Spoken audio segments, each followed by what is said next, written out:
The broadcast is now starting. All attendees are in listen-only mode.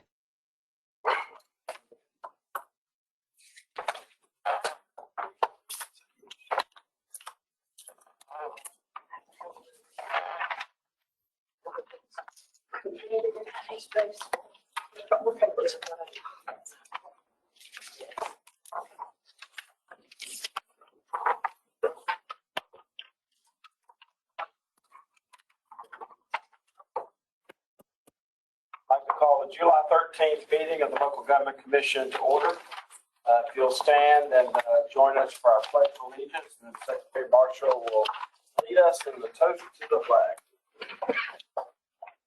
Pledge allegiance to the flag of the United States of America and to the republic for which it stands, one nation under God, indivisible, with liberty and justice for all. I pledge to the oath. I salute the flag of North Carolina and pledge to the old North State love, loyalty, and faith. Didn't have my phone. Thank you all. Before we go into approval of the meeting minutes without objection, we have a full agenda. Anytime there's a motion or a second to a motion, we'll consider those to be a yes vote. Be a little bit more efficient. With that, I'll ask Cindy Aiken to call the roll to determine a quorum. Well, for those listening on the phone, I'm just going to say Auditor Wood is present in person, Secretary Marshall in person, Ms. Jacobs, the designee for Secretary Penny, is in person, Ms. Harris, over there, virtual, Mr. Bass is in person, Mr. Munn, we do you virtual, Mayor Patchett in person, Mr. Philbeck.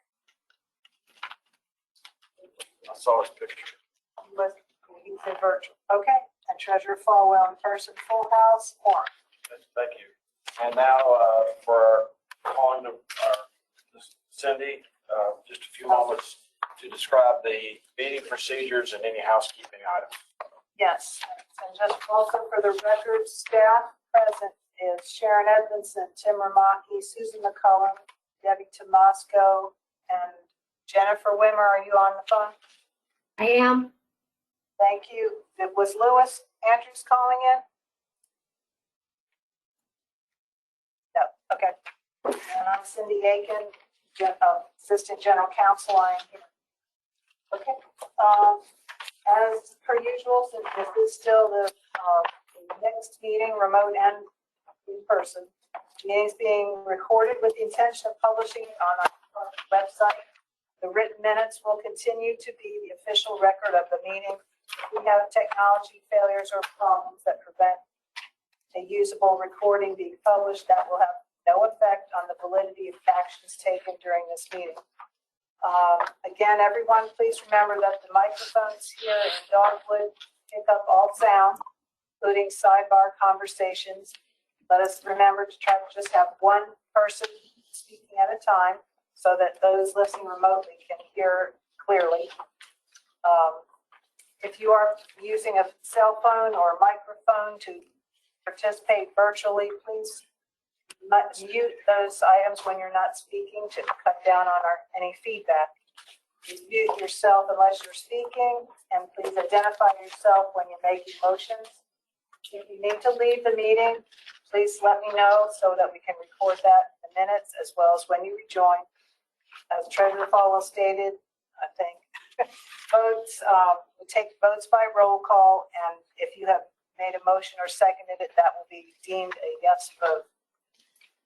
The agenda is posted at the Department of State Treasurer website, nctreasurer.com. If there are any changes, they will be announced during the meeting. Let's see. And just once again, let's please remember to just speak one at a time. Try to cut down on any side noise and mute your devices when you're not speaking. Thank you. Thank you, Cindy. Lewis is here. Oh, Lewis is here. Thank you. Thank you. Also like to welcome Ms. Tanisha Jacobs, who's standing in for Secretary Penny. So. Thank you for welcoming. As Mr. Patrick said, my voice is not as deep, but I will do the best that I can. It's kinder and gentler. Yeah.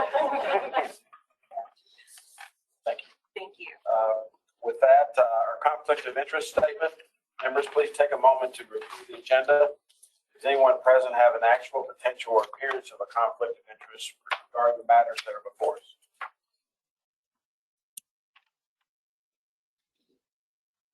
Remember, where Secretary Penny says something about Edgecombe County, but not today. How does that work, by the way, when you have a surrogate? I believe it's your My conflict. conflict, I have none. I'm Guilford County all the way, so. I said Edgecombe County, I'm sorry. I meant Johnston County. Oh, okay, yes. All right.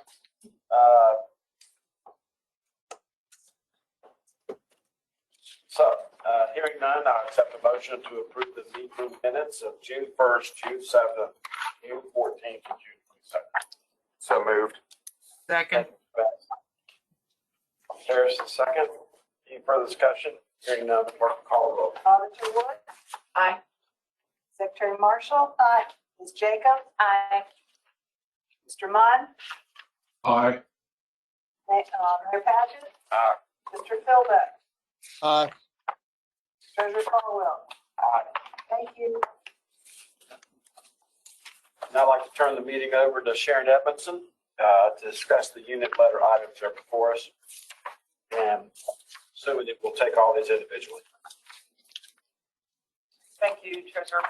The first item is Caldwell County. We have a financing agreement for an animal shelter of $3.7 million. And they have a unit letter, which Susan Cullen will for us. So on December 23rd, we sent Caldwell County a unit letter.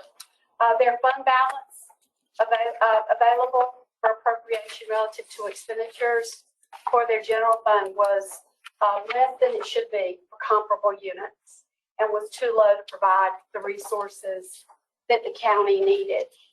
They had also seen fund balance decrease from 13.71 in 2018 to 11.55% in 2020, and we were concerned about the decline. They responded back to us on January 7th, and their response was that they acknowledged the low fund balance and said that they actually were in the process of completing a revaluation process for their tax process, and they're forecasting an increase of 10 to 12% of the 10 and 12% range, which would eliminate any need to use fund balance going forward to balance their, but would also help improve the financial condition of their general fund. And they acknowledged that they would like to see the percentage get to be at least 16%. So we were satisfied with the response. And Finance Director Tony Holmes is on the phone and when I'm supposed to. Thank you. Director Hilton, can you hear us? Hey, can you hear me now? We can. Yeah. Okay, So, great. Yeah, I mean, that letter basically laid out our position. We've actually since then finished the revaluation process. The number came back slightly over 13%. We kept our tax rate at the same number. There was no reduction. So that 13% is a real increase in our revenue. We anticipate being in good shape now that that's happened. And we actually appreciate getting that letter because I know our elected officials always get pressure to go revenue neutral. And maybe that letter helped them not do that. But that budget's been passed and we should be fine moving forward. Okay. Mr. Hilton, this is the treasurer. Just a quick question. You saying your fund balance as your reserves as a percentage is you're trying to get to 13%, correct? Well, I think I said in the letter I'd like to get to 16% as a minimum, but we're not there right now. Border counties around you, are they in the same neighborhood you are as far as the bid teams, or any of them much higher? I don't know the answer to that question. I know one thing that affects us that may not affect other counties as much is we offer a discount on property taxes when they're paid early in July and August. And typically we'll be 50% collected at the end of July, more so at the end of August. So really the June 30th measurement is our lowest point of the year as far as cash. I don't know if it's true, but I've been told that other counties, they typically do most of their collections in January. So by June, they may not be, at their low point. And I don't know if that's true, but that may affect how we look compared to others because December 31st, we'll have over twice as much cash on hand as we do June 30th. Okay. So no systemic issues specific, any non-systemic issues specific to Caldwell County that's causing you great concern today? No, sir. Feel like we're in pretty good shape. That we needed to do the reval. We had done a salary study that we implemented a couple years ago, which was a pretty significant cost increase for us. And but we were so close to the revaluation, we decided not to raise the rate at that time, but try to make it to the reval and let it take care of that. And I feel like that's worked out pretty well for us. And lastly, on my part, is your 401k or 457, is it a match or is it a percentage of payroll contribution?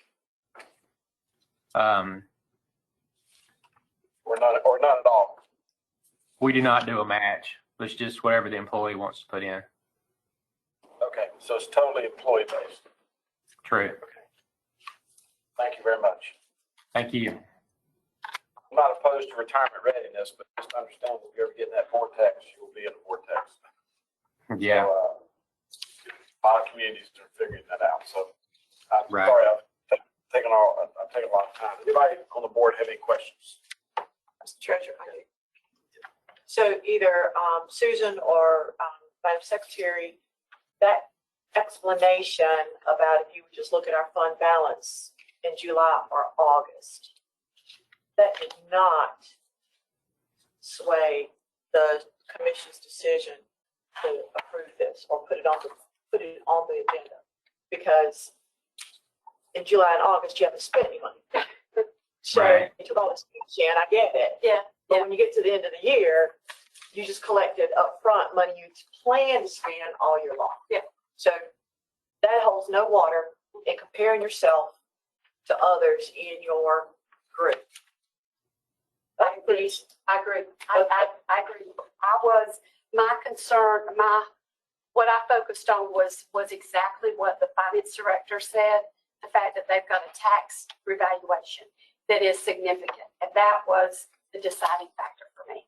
And I'm okay with that. And I see the 13%. I have no idea what that means in dollars. Yes, right. But the fact that they question their peer group's average and that's not right for their community. I'm not sure. I see nothing here that supports that. 16% is only 2 months of operating reserve for a county.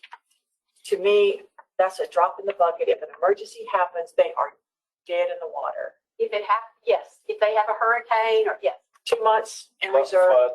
So I'm just saying, I am not buying any of their, and I'm a little taken back that they decided 16% works. I am a little taken back that they don't understand fund balance is revenues and expenditures. It's not just your cash on hand at the beginning of a year. So I'm a little taken back by that. So, but you're saying it being on the agenda to approve is all about the 13% increase that the LGC has passed in their budget. And y'all have tied down that they can make their debt payments moving forward. But do we have any idea what that 13% gets them from the fund balance available? It still leaves them, they are less than 2 months right now of operating reserve. I can answer Because he that question. says they're not even at 13 yet. If you'd like, I can answer the question about the cash. 13% is about $4 million for us.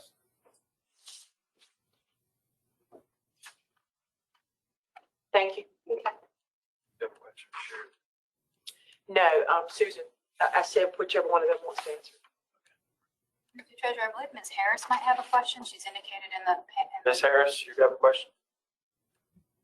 We're locked up on the Bible Utilities Reserve, so you guys just wait.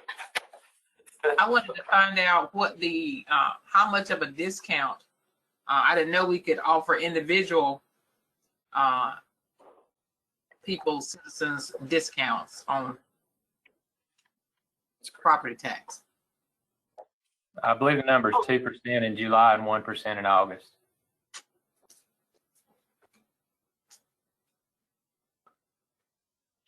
How much property tax do you collect? 40 million, 45 million, somewhere in that range.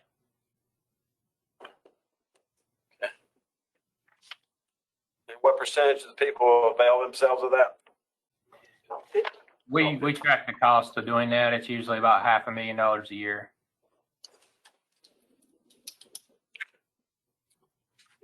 Other board members? This is Mike Philbeck. I'd just make this observation. 2% is awfully generous given the low interest rate environment. Cleveland County offers an August 0.5%. 20 years ago, they offered 2%, but that was in a much higher interest rate climate than we are today. So the county might ought to reconsider the generosity. That's just my opinion. Thank you, Mr. Philbeck. Do we have anybody, without taking anybody's time off, anything else that could give us an analysis of the counties that have this policy in place? Not today, but is that a big lift or a little lift? Because Mr. Philbeck's exactly right. Some of these policies probably need to be more reflective of where we are in the interest rate environment. I can see if that's available. Department of Revenue. Yeah, Okay. it may be available in the TR reports that they do through the Department of Revenue. Did you have an intern this year? Intern. That'd be through the property tax Okay. commission. Any other Yeah. questions or comments? Hearing none, do I hear a motion? Do I hear a motion to approve? Take staff's recommendations. I'll move for approval. I'll second. Further discussion? Hearing none, the clerk will call the roll. Auditor Wood, No. Secretary Marshall. Aye. Ms. Jacobs, Aye. Ms. Harris, Aye. thank you. Mr. Munn, Aye. Mr. Philbeck, Aye. Treasurer Falwell. Aye. 8-1, motion carries. I Thank think you. Mr. Hill, thank you for joining us. I think this is the board and this is the staff, and I would just admonish you that before you came back in front of us again for anything in the future, that tick and tie some things and tighten some things up. The statewide average for counties across North Carolina is 25% reserve, I believe. So that's obviously higher than double where you are now. So I think that's when you're talking to your county commissioners, I think that's what you should be focusing on is the statewide average. Thank you. We can provide you with that. And I hope that you'll look at this policy that Mr. Philbeck brought up and figure out what's right, get it right, keep it right. So, thank you. Thank you. Now, Lewisburg. All right, the town of Lewisburg is up for a revolving loan for sewer, $200,000, and they also had a unit letter. Okay, they got the, town of Lewisburg, we sent them a letter on February 26th of this year. And the letter was focusing on the transfers from the electric fund to the general fund, and from the electric fund to a capital project fund. They exceeded the amount that was available, or that was allowed per North Carolina General Statute 159B-39. And we encouraged the town to look at the transfers and the costs and make sure that they had complied with transfer policy that they adopted. They also had some over expenditures in some budget ordinances in various funds. The town responded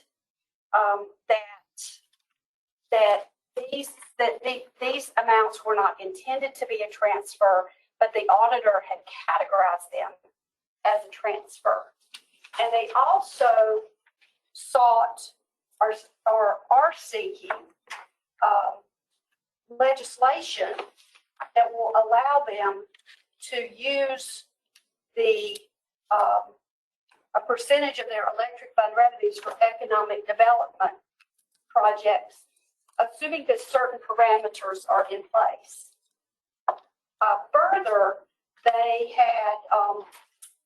they disagreed with their auditor that in these transfers, but we felt like the auditor was appropriate in their categorization of these as transfers, and with the opinion that these did exceed the statutory authorization as it stands now. In addition, the town had certain expenditures and transfers out in some funds, and so the town did respond to the issues that were raised in our letter, and indicating that they disagreed with our interpretation of the electric transfer issue.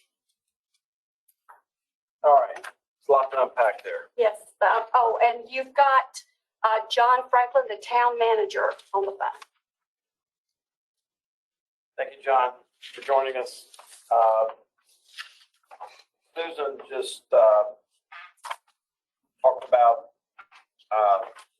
lots of issues regarding this agenda item. Sam Watts is not here. He's our legislative liaison, but he and I and Representative Winslow and folks in the town have been meeting over the last 3 or 4 months. And I don't quite know if this agenda item is forgiveness or permission. Just to be blunt about it. Sorry? What'd you say? Nothing. Not really. Well, I thought the response was just a hunkered down response. It was. Which is, to me, neither forgiveness nor permission. It's just, we're right, so be it. Right. So,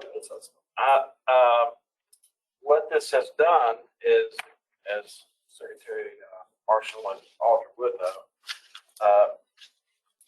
as we've been unpacking this, it's made us discover that there was some, lack of better words, some discriminatory policies eastern part of North Carolina versus the western part of North Carolina regarding the use of these types of funds, this type of purpose. And it all stems back from the Catawba project being under budget, working beautifully over the last 25 years in terms of nuclear power plants versus all the problems that have occurred in IMPWA, the Eastern Municipal Power Agency. And so we're trying to fix some of that too. We should not have policies that the eastern part of the state lives under more restrictive policy than the western part of the state. If the Eastern Electric Cities has gotten its Financial Solvency Act in order, which was not the case when this was set forth in new policies. So I'm not sure where the legislation stands to kind of fix all this. I'm not going to ask you about that, Susan. Passed one, I believe it's passed the Senate, it's in the House. Yeah. So I guess my sort of rhetorical question is this doesn't get approved today, what happens? Given the fact the legislation hasn't passed, this has already taken place. I presume there's still a conflict with the auditor interpretation of this. So They have a conflict with their auditor, yes, not this auditor. right. I'm getting ready to have one with this one. Could I comment? Yes. This loan is for a sewer project, for clarifier replacement. This loan has nothing to do with the electric department whatsoever. This is just for the sewer. And the sewer treatment plant, to be more specific. And so with that, I want you to, and this board, to accept my apologies for going down in that direction. But isn't the thing that I brought up, wasn't that also $200,000?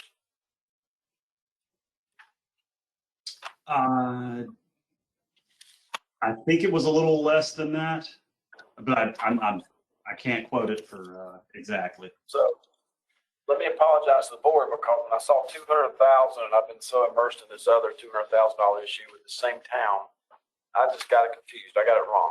So, Mr. Finance Director, I'm sorry. But now I want to give the floor to the auditor. Oh, we're okay. I was just going to ask a simple clarification. The legislation that they're seeking is for all of the Eastern, not just the town of. It's just for the town. It's just for Lewisburg. Oh, okay. Well, Is it House 206? to fix that issue, because that transfer has already taken place. And then I've asked for them to also look at, while they're fixing that issue for this town, to fix this west thing. Okay. Excuse me. So how are they going to fix the east-west thing? I think they're going to make everybody. Yes. So, What is that for the sewer district? yeah, I want to, because we barely dodged it. I mean, we just were lucky. We just happened to vote the right way. We didn't just look. We lucked out. Right. So we have been very strict about not transferring. And these people have been transferring. So I don't know. It's one Okay. in the east. But I thought, I understood that he's had more leeway to do it than one. Less. All right. Less. So I'm interested in you being the west, to what about just here? I'm not sure So yours, you don't allow it, no, we're, in the old days, but you could. yeah, but we thought we couldn't, we thought we shouldn't. I guess we always got that finger, no, you're not supposed to do that. You're not, it's Enterprise. enterprise fund. And so you keep those separate. We didn't touch them for all of it. We had a lot of money over there we would like to move over here. So is the idea to make it, once the legislation is passed, is it going to be easier for all of us to do that? Which I don't think it should be. It's tempting. Or is it going to be more strict? Whatever it is, we will share it with the board. It's not the issue, Josh, it's not the issue you brought up to me once, when I was visiting Currituck. That was on tourism. Correct. Okay. I don't want to be confusing word there, so, all right. Does anybody have a thought on what? I do. The excess transfer was 133,000. Okay. Yeah. All right, so I've already apologized for getting this too confused. And the way the statute was written, I believe, is that they could use it for economic activity that would support or increase the use of the electric fund. Either or increase the number of kilowatt hours or number of electric customers, that type of thing. So it would enhance electric revenues. That would be the way. Yeah, I see the reasoning for that. Yeah. So if Lewisburg was in the western part of the state, what they did would have been allowed under statute? Yes, sir. I want to be, to the fairness to the chief financial officer, I got I'm sorry I introduced all this because I messed up. I was telling you I messed up, so. But anyway, go ahead, Mr. Finance Officer. This is Jonathan Franklin, the town manager of Lewisburg. So just a little background information on the unit letter. We actually received that unit letter 2 years in a row because we started the project in 1819, and then it moved into 1920 prior to finding out that we could not do this. We did have a legal opinion that said we could, because the way the general statute's written, it's direct and indirect costs associated with running an electric utility.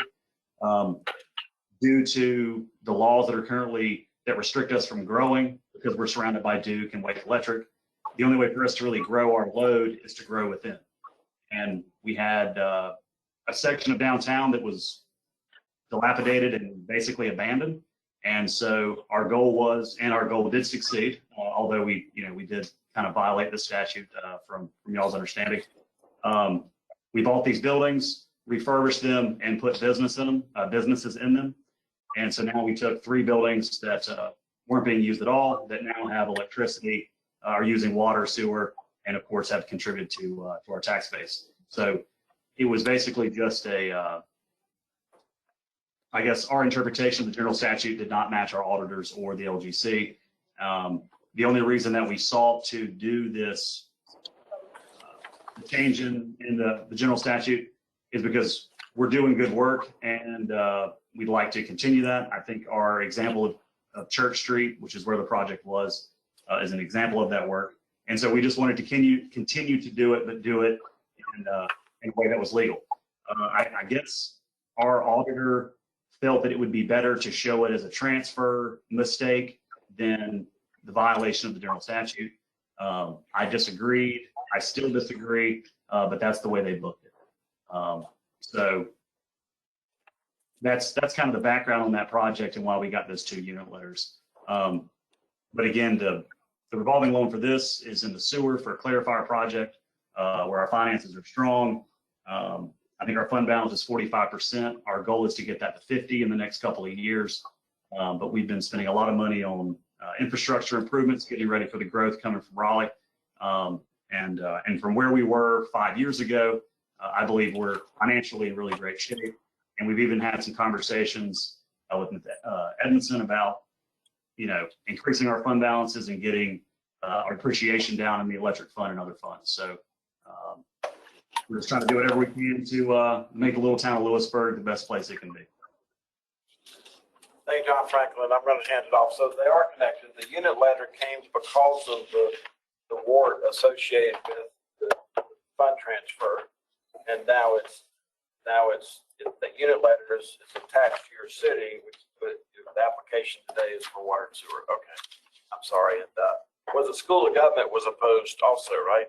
Not just the auditor. I mean, not just your auditor and the LGC, but the School of Government also. Yes, thanks for bringing that up, sir. Yes, sir. They the LGC called upon one of the brightest lawyers at School of Government, and she agreed with Ms. Edmondson. So I certainly lost that battle. I will admit it, which is why we were looking towards having the general statute be more fair to the cities in the East. Of course, if you've read the bill, it requires us to do certain things. We have to be within a certain percentage of our competitors. We have to have a certain amount of money in the bank to cover 3 months of operating expenses. So I think getting rid of the general statute as a whole is probably not a good idea for the state, and certainly not for y'all's board. But I think having these kind of guardrails and changes for certain cities who have their financial situation nice and tight and under control, I think is certainly something for you guys to look at that would be fair for those cities, especially like Wilson, LaGrange, and some other ones that have worked hard to have a nice financial situation. And I'll pass the yield to Auditor Wood. So you're asking me as a commission member to approve a loan for the town of Lewisburg when management there has gone against the advice of 3 of the smartest people in the state. That's a yes or no answer. That is certainly not a yes or no answer because I didn't ask their opinion prior to doing the project. I had my own attorneys and my own staff give me an assessment. We moved forward with a project that we thought was beneficial and was beneficial for the town of Lewisburg. It was after the project was started that we discovered this issue, and we haven't done anything like that since. Well, but you say you still agree with what y'all did, and you don't agree with the LGC and the smartest attorney at the School of Government, plus your own CPA, who I know well and know his talents. So I guess I have a problem with management's judgment. And then I'm seeing in another paragraph in your unit letter, it speaks to expenditures and transfers out that exceeded the amounts authorized in the budget ordinance. And again, it looks like y'all are doing transfers without them being authorized by the council members. So I just have a whole problem with how you are continuing to support what y'all did and call out your CPA. I just have a problem, I guess, from management's perspective. So you'll find me voting no on this. Yes, ma'am. I understand that. And we are taking the steps to move forward to make sure those mistakes don't happen again. Is staff recommending this? It's the only one I didn't see in the notes that you considered the response satisfactory. Yes, we are recommending. Thank you. And Mr. Treasurer? Again, these local governments that do what they want, when they want, how they want, and then they come before us and expect us to approve debt. All we are doing is saying it's okay for you to ignore the laws, ignore the rules, give pushback like this letter. And again, where are we going to stop saying it's okay to break the law, it's okay to break the rules, it's okay to do what you want, when you want, how you want? Can I tell you, I can't tell you how many local governments I've got on my investigative desk right now because of this kind of stuff, decisions being made like this because nobody holds anybody accountable for doing what they want, when they want, how they want. So that's when I say I have a problem with management and doing what they want to do, interpret it like they want to interpret it. I have a real problem with this continuing and this commission allowing it. Can I ask I'm sorry, go ahead. Now I was going to say I'm done. Can I ask the manager again to restate? I believe I understood you to say that you started this project and after that is when you found out there was an issue. Yes, sir. And since then, there has not been an issue. You understand that even though you had your own opinion, that you've now been thoroughly declared wrong. He says right here he's right. And this letter right here. Well, he's on the phone right I now. know it, but I know what the response was from them. So you stand that, you hear what we're debating here. Do you see that is, you understand what the law is regardless of how you might feel about it? Yes, sir. Absolutely. You guys are the authority on this. The LGC is the authority on this. They said I was wrong. We were wrong, which is why we have not moved forward with any similar projects, and which is why we also were working with our House representative to gain a little extra help with that general statute. Okay, thank you. Thank you, sir. Yes, ma'am. Secretary Marshall. Mr. Franklin, how do we as a body that is due to maintain the AAA bond rating of the state to prevent default on units of various complexities, sizes, locations, needs, etc.? How do we enforce that if we don't turn down? How would you suggest that we send a message to make sure that people do abide by the laws of this state?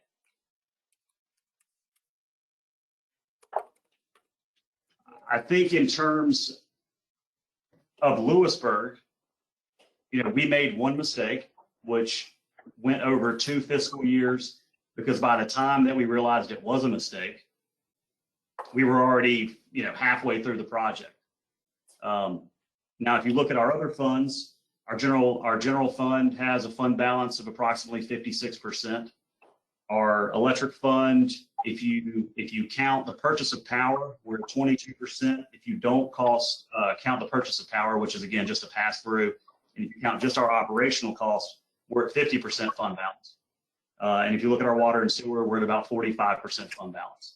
And I stated in my management letter, budget letter for the last 2 budgets, that we have to focus on our financial stability and keep working to build our fund balances. And we even set goals in that letter with specific dollar amounts. So I think as it comes to the town of Lewisburg, yes, we made a mistake. We certainly regret that mistake.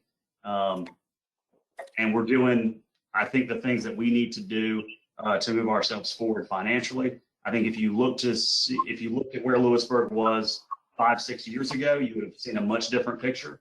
The electric fund balance was basically at 0. The water and sewer fund balance was well under $1 million. I think it was $500,000, and now we're at 1.7, 1.5, somewhere in there. And the general fund has stayed pretty flat, while lowering taxes every year for 4 years in a row. We've lowered our electric rates 10%. We have seen a slight increase in water and sewer, but that's only because the cost of treating water and sewer has gone up. We just struck a deal about 1.5 years ago with Franklin County, which is producing about $600,000 a year in extra water revenue, so we can continue to pad that fund balance and pay cash for the projects we need to pay cash for. So I think we're doing a lot of the right things. As the state auditor mentioned,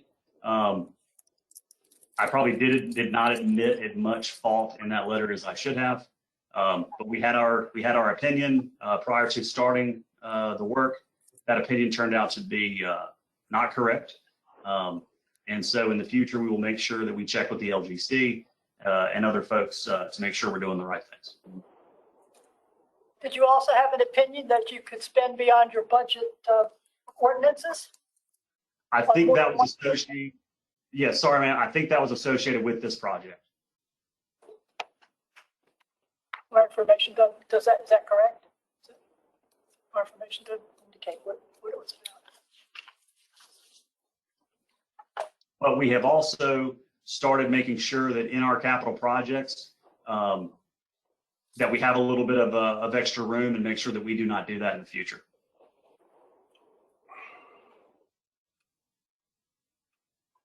Multiple funds that were. It was several funds. It wasn't just this, it was multiple violations of the rules that apply. Any other board members have any questions or comments? Jacob, you picked a good meeting. This is radical hospitality. One question, since it's a sewer project, and I see that it's replacing internal parts, if it gets voted down, what happens? I mean, the sewer's functional, or is it not? What happens if it gets voted down?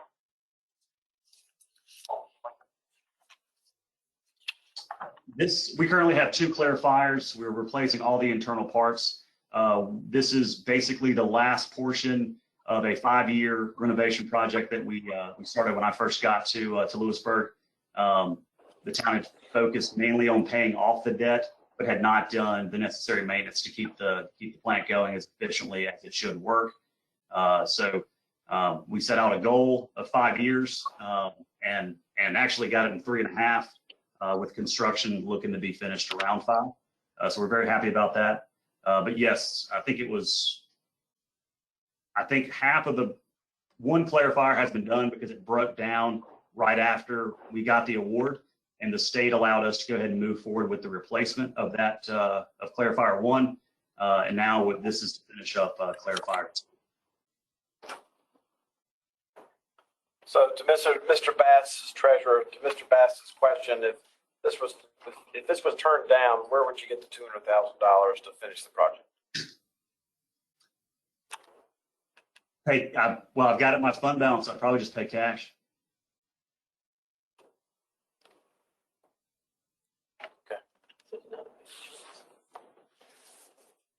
Is that an awful choice?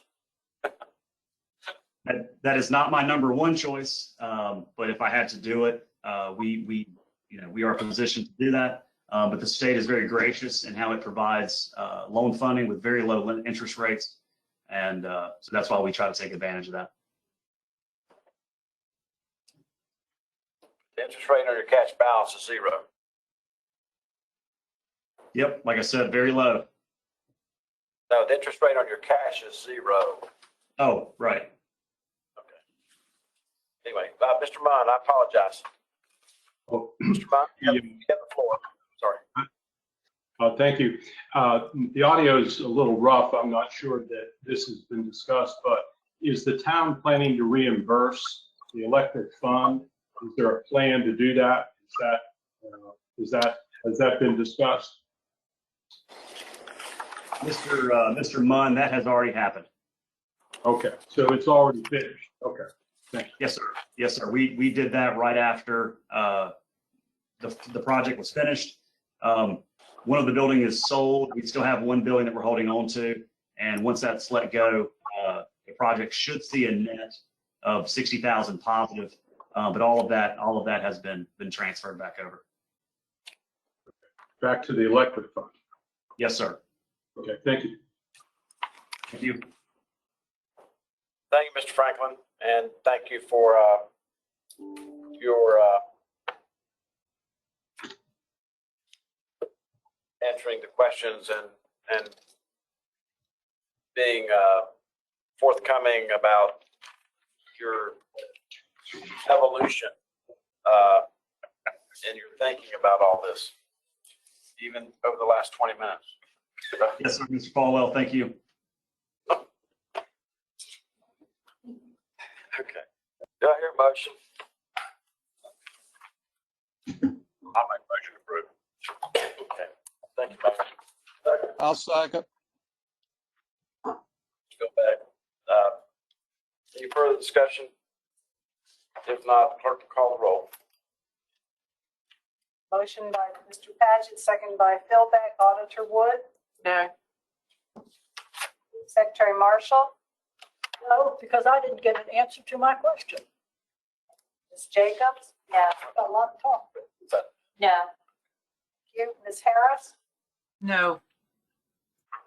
Thank you. Mr. Bass? No. Mr. Munn? Yes. Thank you. Yes. Treasurer Falwell? Yes.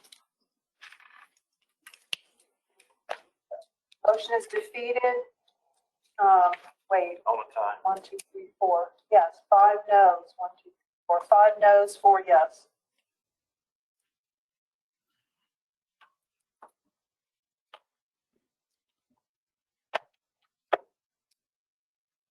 Thank you, Mr. Franklin. Thanks, sir. The next 3 items on the agenda for the town of Pilot Mountain. The first one is a revolving loan, water line replacement, $189,898.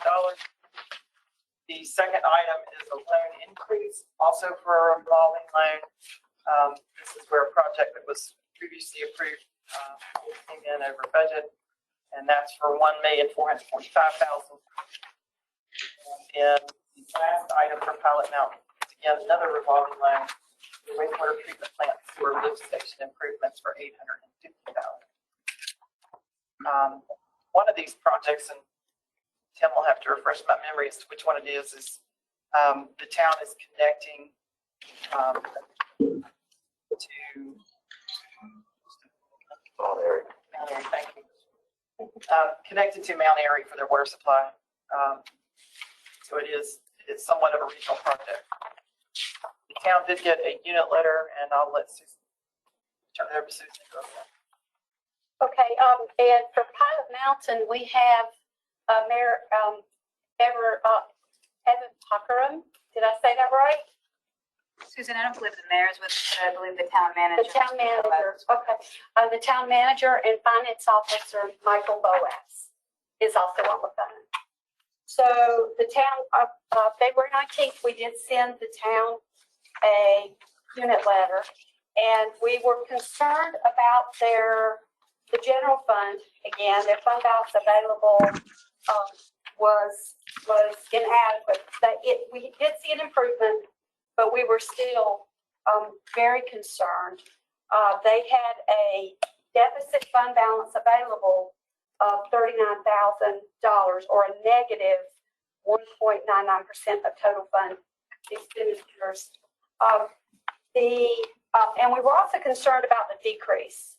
The fund balance decreased from the prior 2 years to the current level. And there were just, and then also they had in their 2021 budget a fund balance available appropriation of $20,000, which we said they needed to eliminate immediately. We also were concerned about the water and sewer fund. We saw that cash flows from operations were insufficient to cover operations and debt service payments. So we got a response from the town on April 15th, I apologize. And the town had basically fronted the engineering costs for several water and sewer projects with general fund balance. So the general fund had loaned $482,000 of its cash and fund balance to various capital projects to cover engineering. And with the expectation that once the projects were completed, they would reimburse their general fund for these expenditures. They made this decision because the water and sewer fund did not have cash to upfront the costs that are required to begin a project of this size. They did amend their fund balance or their budget for 2021 to remove the appropriated fund balance like we asked. We were concerned also in subsequent conversations with the town that they did not have adequate funding in their water and sewer to maintain and to do the work that they needed. They did a rate study and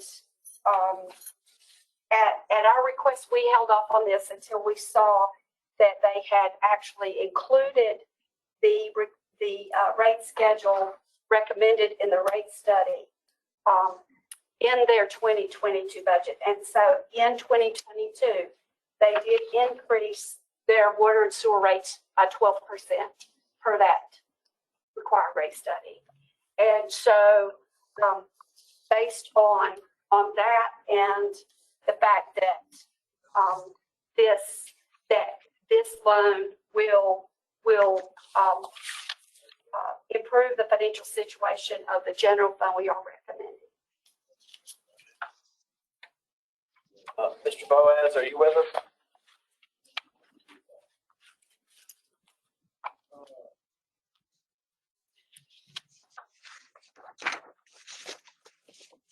Treasurer's on the line, but he's muted himself. I don't know if he's definitely with us. Mr. Boas, can you hear us? Can you unmute, please?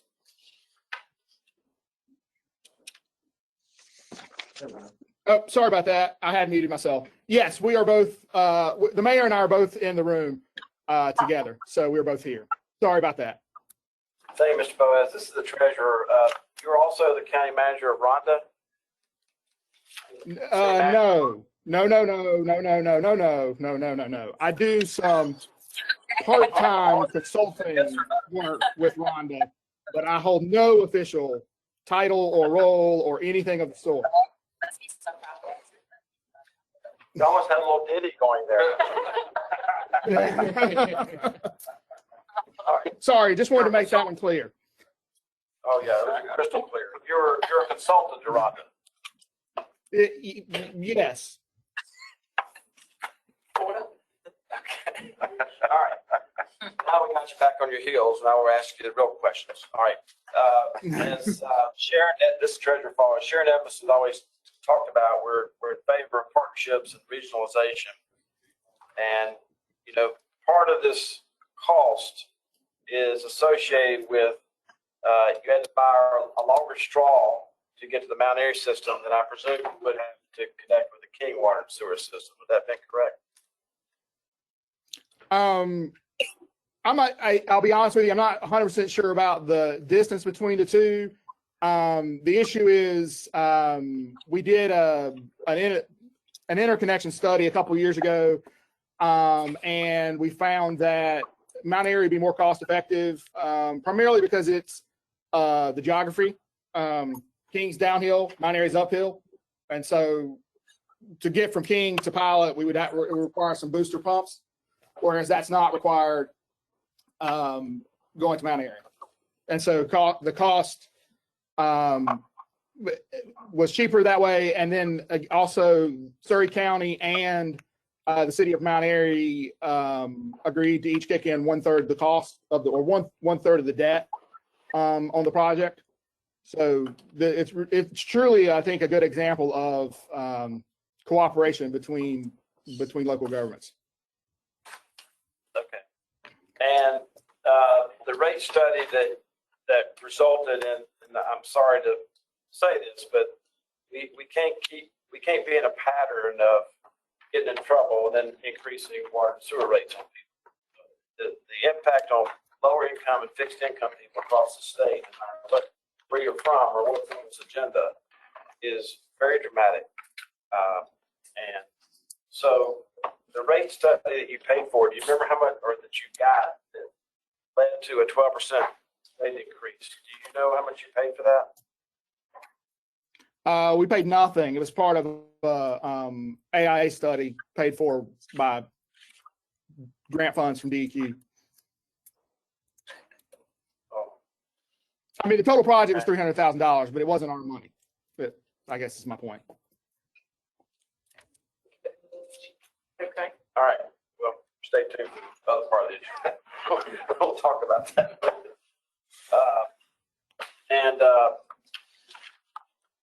But the water is coming from the water that the regional approach that you took was to get water from Mount Airy and the sewer going back to where? Sewer remains with us. Our wastewater treatment plant, we're gonna, that project is to do some upgrades there. We studied interconnection with both King and Mount Airy, but as I'm sure the commission knows, King doesn't have a wastewater treatment plant, so that's not really viable. And it was not cost effective to pump to Mount Airy. I think the cost estimate on that was about $8 million, whereas we're going to spend $1.5 million, $1.35 million to upgrade our plant. Okay. All right. I just want to make sure you weren't putting us in some walking uphill both ways to school little vortex here. No, sir. Okay. All right. So I'll open up and see if anybody, as a big fan of Mount Airy, and by the way, if you're ever want to see your life pass before your eyes, two ways to do that. One is to be on the back of me when I'm on a motorcycle. And the second way is to go to Mount Airy on the first Saturday of every month and to see the cruise in where literally your entire life will pass before your eyes. You just sit there on a chair. The Embers were there this weekend, so you could have found something to do to show off about. Probably 600-700 cars. Treasure Falwell, sorry to interrupt. Those cruise-ins are in Pilot Mountain, North Carolina. Hey, the first Saturday of every month, not Mount Airy. The Embers were here last Saturday night. I know, I was there. I was trying to do some tourism, but anyway. Oh, we appreciate it, but Mount Airy has its own cruise in it, but it's not on the first Saturday night. So, that's right. That's right. Yes, sir. all right, I got my cruise in right. So, anyway, my point of saying that is that there's a little bit of concern about Pilot Mountain, and I mean generally in the finances. What would, can you just give editorialize very briefly about your feelings about Pilot Mountain? Is it always going to be one vote away from being on the edge, so to speak, financially? Are you getting buy-in from the citizenry as well as the governing bodies? Just give us a little bit of a look-see. Treasurer Falwell, this is Mayor Cockrum. Yeah, I think I can summarize a little bit for you. When I came on the board, it's been about 5 or 6 years now that I've served as a bus commissioner and now mayor. The town really recognized, and I'm talking about the town in terms of the citizenry as well, that our main priority is getting our infrastructure on track. We've had so many cans kicked down the road, and now we've got water, sewer, roads, everything is sort of crumbling and needing attention all at one time. I think you can see that there's unity in pursuing getting our infrastructure to where it's at a more reliable state, and most importantly, a financially viable state as well. In the votes that our board takes, they're all unanimous, and the town's really behind us. I know that it's never something that we want to do as elected officials to raise rates. However, the citizens understand the need to invest in our infrastructure, especially while costs are relatively low in terms of borrowing money. And we need to get things on track. Now, in our conversations, I want to mention with the LGC, our board, maybe got a little too aggressive with trying to pursue a number of these projects at the same time. But we will work more closely with the LGC in the future, and we appreciate all their recommendations, and we've tried to take them all to heart and make sure that we're not putting the cart before the horse, so to speak, again. That's the only thing I didn't see up there last Saturday night's carts and horses, but I saw. That's right. You're fond of a bronze colored 442 76 Oldsmobile convertible. Could have been red or blue. I love it, but this was bronze. Beautiful. So anyway, any other comments from board members? Yes. Madam Margaret. So Susan, you're telling me, so we think that money's going to come in from DEQ. Excuse me, I'm sorry. That money will come in from DEQ, that they are, Yes. and they will get their fund balance back to, is that a negative 39,039? They're saying that when they get that, it'll be back to 443,042. Yeah. What does that look like in percentages, fund balance available, and percentages and all that? Is 443,042 a good number for them? It's not quite in context for me. Yeah, that's a good question. I mean, So- yeah, y'all, with all their issues, y'all are putting them on the agenda, recommending approval, but so help me out there just a little bit. I would say, I don't have the exact number in front of me. It's not where they will need to be, but it will put them on the path to get there. We've still got work to do. Continue to build fund balance. And they've laid out a pretty extensive how they plan to get there. And then again, the fact that they are collaborating with 2 other local governments. I mean, all that's very, very positive. But I just wonder if the 443 fitted in, if would it make enough difference? And that is gonna. So it says, if we are able to receive reimbursement of engineering costs from DEQ, are they?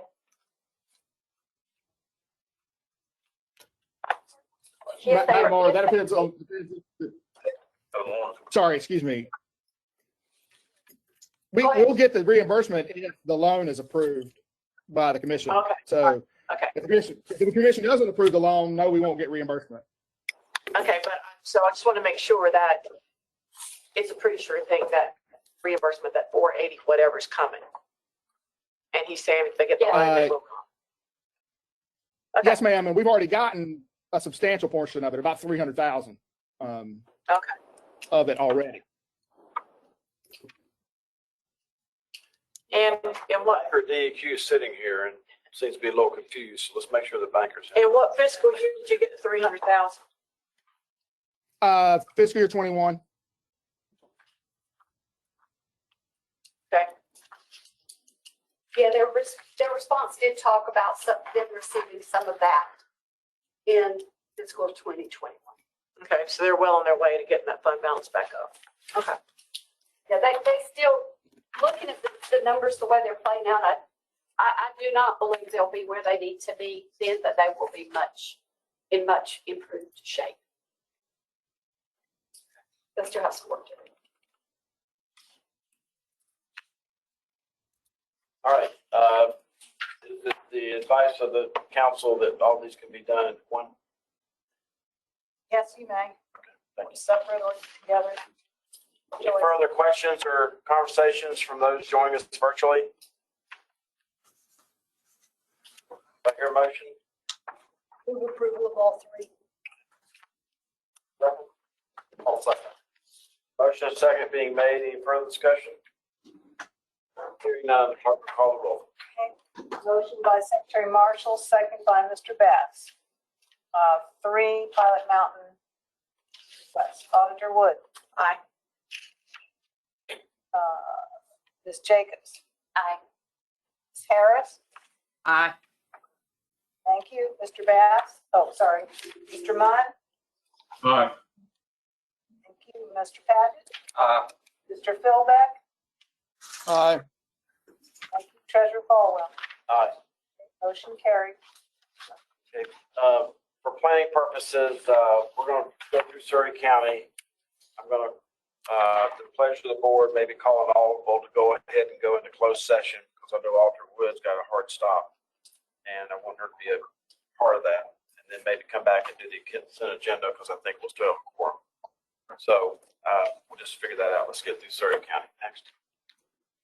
Surrey County is on the agenda for a financing agreement for jail, county jail and school buildings, $51 million, and they received a unit letter. On June 10th, we sent Surrey County a unit letter. We got their audited financial statements for June 30, 2020 on April 12th of 2021, which was significantly after the due date of January 31st, 2021. And we asked for them to follow up and explain to us what action they were taking to ensure that 2021 was submitted timely. Their response, which we received on July 2nd, talked about COVID and the fact that both the audit firm, the county's audit firm, as well as the county themselves had been impacted by COVID, that there were several functions of their office that could not be done remotely. The prior year had also been late because of staffing issues, but they've now gotten to fully staffed and are working with Gould Killiam, the audit firm, to lead them and lead the audit, and they don't expect any future late filings. So it was staffing and the pandemic that led to that. So we thought we were satisfied with the county's response. And they have the finance officer, Rhonda Nixon, the assistant county manager, Sandra Snow, and the county manager, Chris Knopf. Did I say that right, Chris?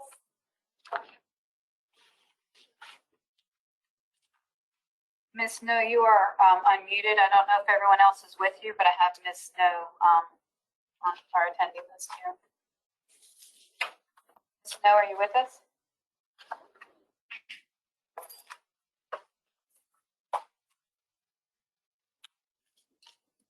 we're waiting on them to come on board. Any questions from the staff recommending this?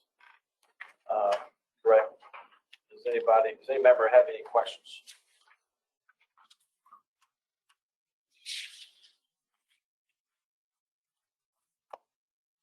That was to be last. All right. They don't have any, nobody got any question, you want a motion? I'll make a motion to approve. Second. I'll second. Thank you. Does anybody from the town of Mount Airy get on the phone? Surrey County. Surrey County, I mean? Still thinking about that 442, aren't you? About Mount Pilot. Pilot Mount. Get Andy invited, fix that too, didn't Okay. Hearing no further discussion. Mr. Boaz, you're not still on the phone from Pilot Mountain, are you? Yes, I have him muted. It's his agenda item moved on, so if you need him back. All right. Any further discussion? Hearing none. Clerk, we have a motion second. Clerk, call the roll. Thank you, Surrey County. Mayor Paget, motion, Bass, second. Auditor Wood. Aye. Secretary Marshall. Aye. Ms. Jacob. Aye. Ms. Harris. Aye. Mr. Munn. Aye. Mr. Philbeck. Aye. Treasurer Falwell. Aye. Thank you. Motion carries. Thank you.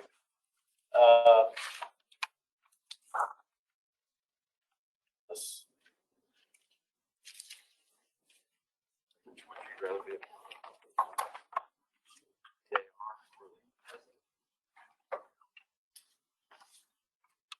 Okay. What we're going to do is we're going to, does anybody request to have anything pulled off the consent agenda goes down to miscellaneous items? Top of page 2. Does anybody have any objection to, does anybody propose to pull anything off the consent agenda?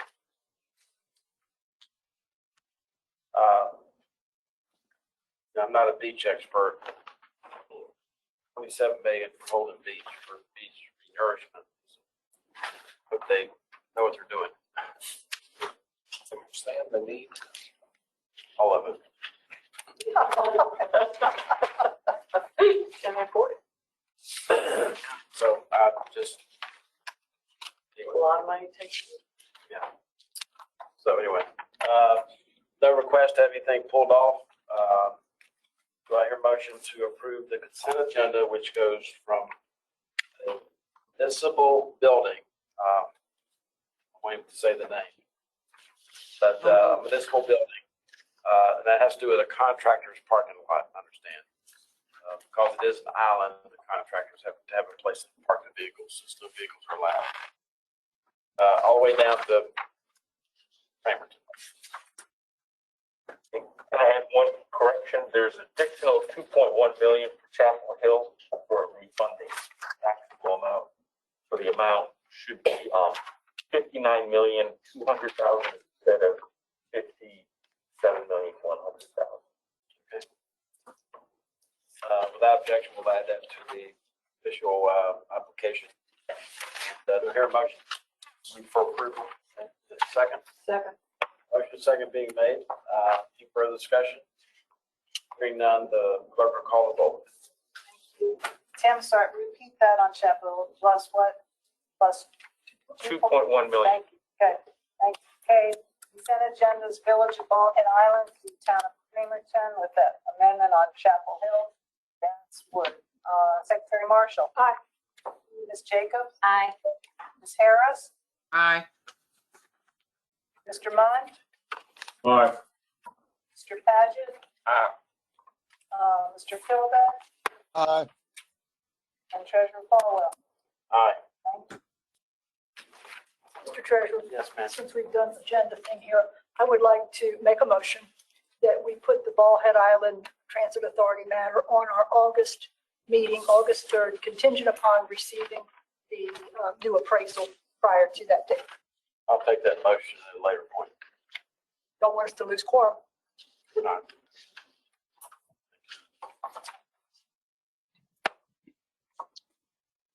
I didn't miss an email or communication from you about your desire to do this, did I? No. That would be nice. With that, we'll go I hear a motion to go into closed session. Okay, Treasurer Ball, please read 31. You just please read it as written. Thanks.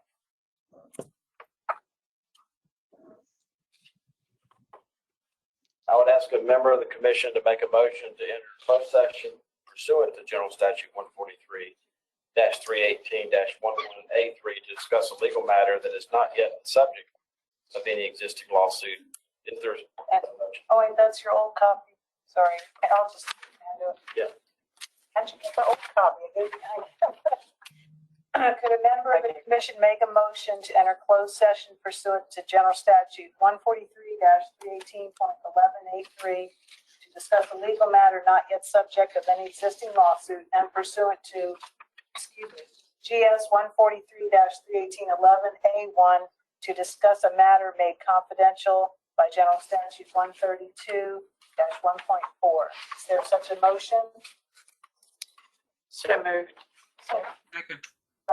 Who seconded? Thank you. Got to turn my page. Marshall. Okay. Follow. Okay. So, I just ask any discussion, then any discussion? I will take the call. Roll call. Ms. Jacobs? Aye. Ms. Harris? Aye. Mr. Bass? Aye. Mr. Munn? Aye. Thank you. Mr. Paget? Aye. Mr. Philbeck? Aye. Thank you. Treasurer Falwell? Aye. Thank you. 46. Okay. And Debbie, will you explain? Yes. For the members in the room, we'll be going to a separate conference room now. For the members on the line, for the commission members on the line, we ask that you disconnect from this meeting completely, terminate your connection, and please connect to the closed meeting via the link that Cindy sent out in her email yesterday. So, and if you all have questions, you do have a phone number to contact. But again, for our virtual attendees, we ask that you completely disconnect, hang up your phone, terminate your computer connection, and reconnect via the link that was provided to you. Quick question, I'm sorry, but the conference room is so these other folks in the audience don't have to leave. Correct, and so that if we don't have any cross audio issues or anything like that. 14 of us and 2 of them. There's no way to. Well, we anticipated not as many members. Okay. All right. We'll do what we're told.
Hello, Mike. How you doing?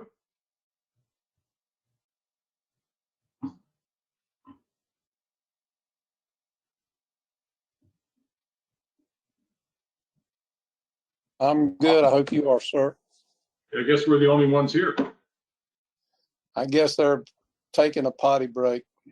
Yeah. How's everything in Cleveland County? As far as I know, everything is still the same. We're all back in Dogwood at this point. The meeting is still in session. Cindy, is that correct? We're still in session here, so we're rejoining. All members are rejoining the meeting momentarily. And we are still broadcasting.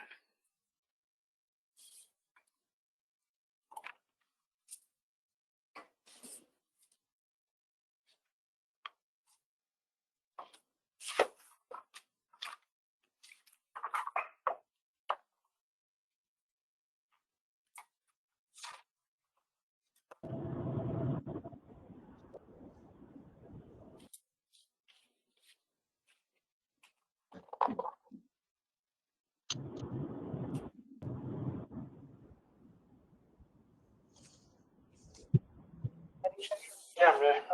Go ahead. Yeah, I'm ready. Yeah.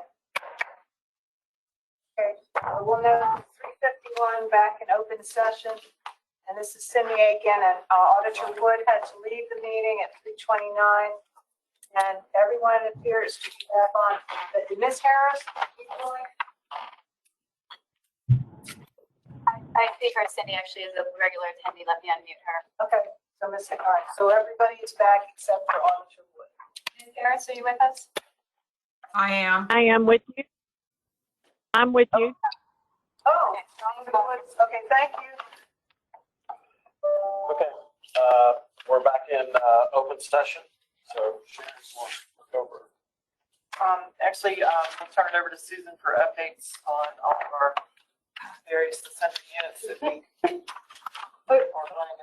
Okay, so the first group of units that I'm going to be talking about are the ones that are units that are under the financial control of the local government commission. These are the units that we are managing their finances. The first one is Eureka. The town adopted a fiscal year in 2022 budget. I'm sorry, let me back up. The town of Fremont adopted a budget that included a rate increase of 17.5% for sewer services. Since Fremont provides sewer services to Eureka, this rate increase had to be passed along to the citizens of Eureka. So we have a budget for the town of Eureka that includes that rate increase, and it's included in your packet for your information. It's not formally adopted the way the other entities are that we did last month prior to July 1, because the Eureka charter was suspended. So, but however, we govern Eureka as if what is done were still in effect for them. So there's an attached budget that includes the rate increase. At this time, the fiscal health of the general fund of Eureka is stable. Moving on to Cliffside Sanitary District. You can see a nice increase there between May and June of cash in the sewer fund. This is a result of a VUR emergency operating grant that was received by the town during June, actually on June 23rd. We received $35,000 from DEQ. The monthly operating deficit for Cliffside continues to be $3,000 to $6,000 per month. Moving on to Robertsonville, the town has actually hired a permanent town manager, James Duncan, to begin working there yesterday. The interim manager, Steve Harrell, is on site there and will be training Mr. Duncan through the 21st of July. This is a really, we are very pleased with Mr. Duncan's recruitment and his credentials. He's a good hire for the town. They've also hired a finance officer who will begin working in early August, who also has a good background for the town. They're recruiting multiple police officer vacancies. And for now, the Martin County Sheriff is responding to calls in town as needed. Concerning the library, you remember the library was able to stay open. The hours were unchanged as a result of the budget changes that this commission wanted to see done. The BHM library, regional library, is exclusively staffing the library in the town at this time. The former librarian was offered a part-time position by the regional library or a full-time position by the town, but she decided to look back to elsewhere. Isn't she one of the ones that leave with us? But yes, she was. Yes. And she left. And then she left. But anyway, they were able to keep their library, so they were very appreciative of that. They kept their library, but they lost their library. But yes, but there are regional librarians there. It's still staffed appropriately. They kept the money for the main program in the budget too. They right? did. The 300. Yes, they Okay. yes. So moving on to Kingstown, and there is a vote that we need to take. With this one here, we're going to take all the votes at the end. Okay. All right. So for the town of Kingstown, we're continuing to work with town officials and the COG isothermal to pay the bill, to get reconciliations done. USDA obligated a total of $162,000 back in May of 2019. That was a $48,000 loan and a $114,000 grant for a project for the town of Kingstown. This is not a your brand new project. It's now 2 years old. But the required budget or capital budget ordinance or project ordinance has not been done. So we're going to talk about that and approve that in a minute. Ask for budget approval in a minute. We are continuing to negotiate with Shelby regarding the outstanding sewer amount payable by Kingstown to Shelby. We have a follow-up meeting planned with the town of Shelby on July 21st to continue those discussions. So the capital project fund is for the replacement of sewer lines. You got a copy of the ordinance in your packet. The total amount of the appropriations are $162,000, with 48 of it a loan to the town, and the remaining $114,000 as a USDA grant. So the other update that I'm going to do is Pikeville. The cash status for the town of Pikeville, the bank accounts are under our control. Remember, the third-party bookkeeper is working towards getting the bank reconciliations and the audits up to date. They are writing the audited financial statements for the field work for the auditor to complete. It is taking longer than we expected, and so we are looking at some alternatives perhaps.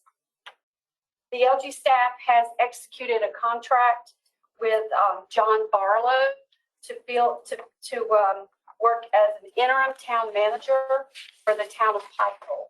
And he began working with them on July 7th. And he has a great background, very experienced, retired manager, lots of experience in Eastern North Carolina with small municipalities. So he'll be a good fit for them. The town clerk, who has also resigned from her job. Her last day was actually yesterday. So a couple of items that you'll be voting on for a few minutes in Pikeville, related to Pikeville. There's a resolution in your packet to appoint a finance officer and account signatory for the town. If you'll remember, I am currently finance officer for the town. We're going to designate a replacement finance officer and add him as a new account signatory. Eric Faust, who is on our staff, will be receiving and depositing funds, approving purchases, maintaining the records, and doing the pre-audit obligations, as well as being responsible for dispersing funds. He will become an account signatory and will be designated with the authority of the finance officer. I will continue to be an account signatory, but I will no longer be finance officer. Michael Milam on our staff will continue to be deputy finance officer. And we are terminating Sharon as an account signatory, so she doesn't have to bother with that anymore. And continuing to designate Southern Bank as the official depository.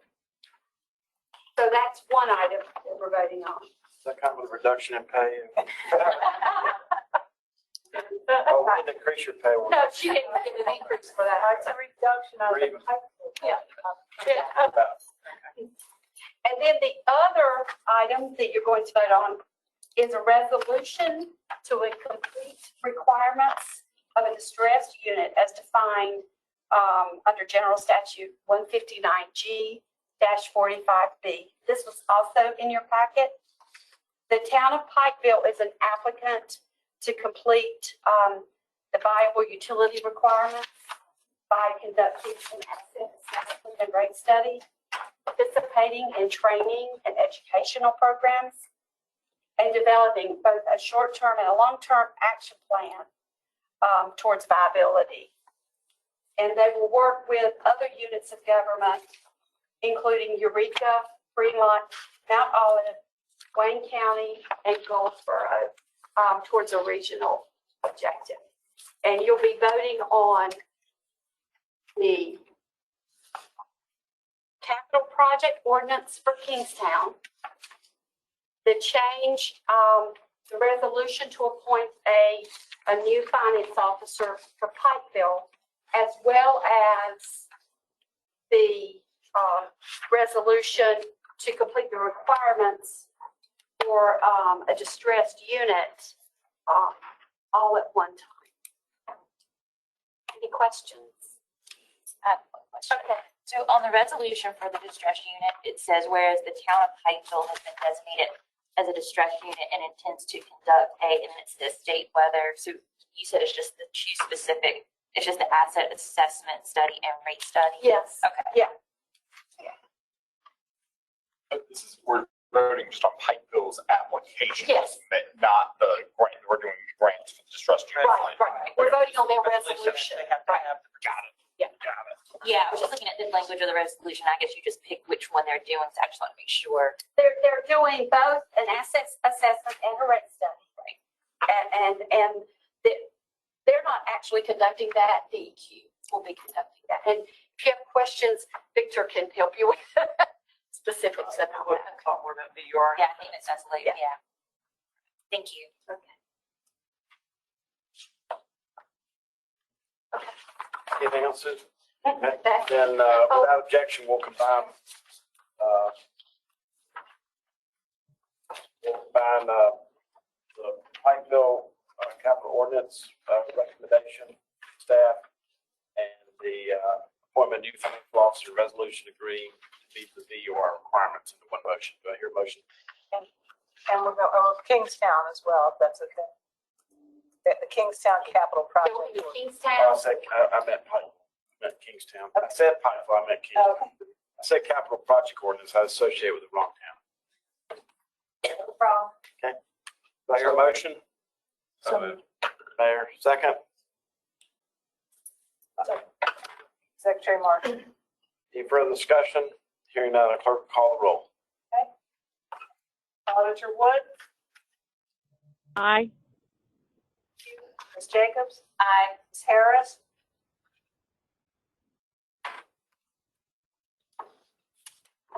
Ms. Harris. We'll come back. Mr. Bass. Aye. Mr. Munn, Aye. thank you. Mr. Yeah. Philbeck. Aye. Is that Ms. Harris? Yes, you had me muted. Okay, we got it. Thank you. Debbie's got it covered. Thank you. Treasurer Falwell. Aye. Okay, motion carries. Fiscal accountability agreements. Yes, I've got two more. Okay, these are the two municipalities that we've entered into fiscal accountability agreements. We are not in control of their finances at this point. The first one is Scotland Neck. You've got a monthly update here. We have, if you'll remember, Scotland Neck is a BUR distressed unit. We have, they adopted a sound 2022 budget. So they are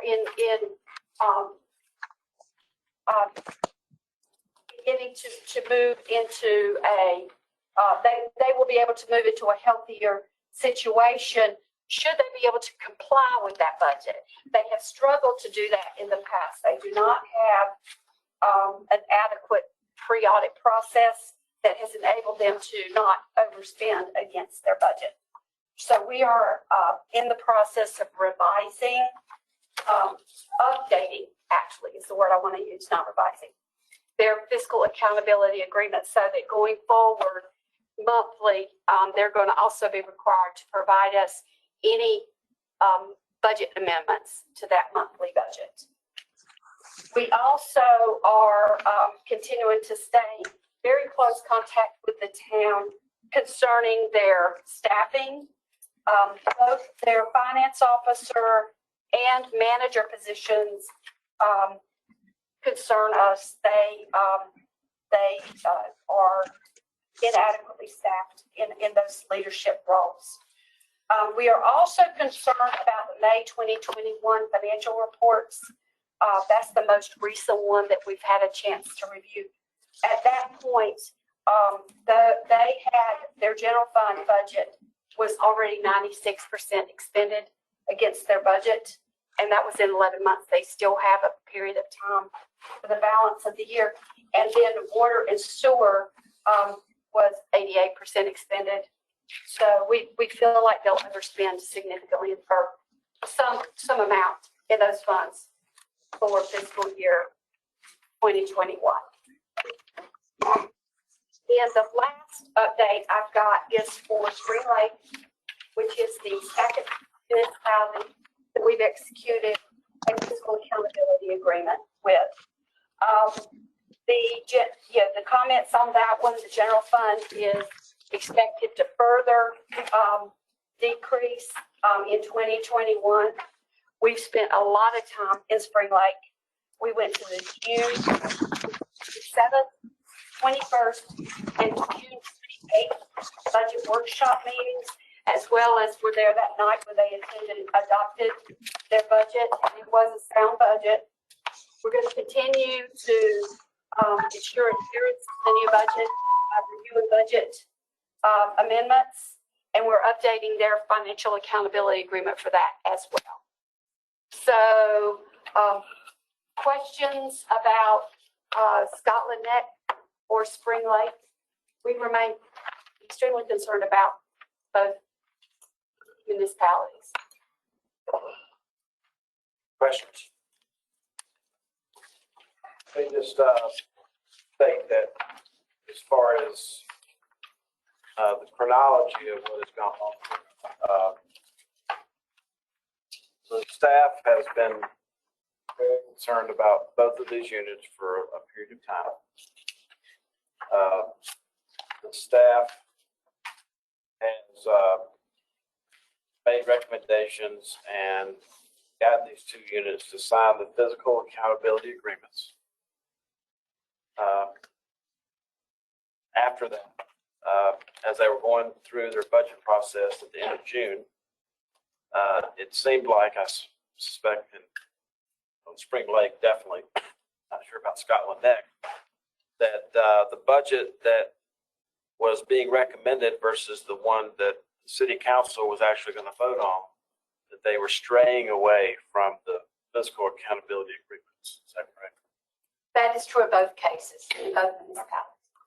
And at the last minute, thanks to the resolution, unanimous resolution of this board, which I think carries some weight, the city councils of both those communities on that Monday and Tuesday, I guess, that night, they selected the budget that was been recommended to them by the people who are now in charge of those operations. So I'm just saying that as a chronology that it's important for board members to know what has happened when it happened as we move forward, especially as other things start to unfold. And so it was important for me to say that for the record. So, any other questions? All right, other items?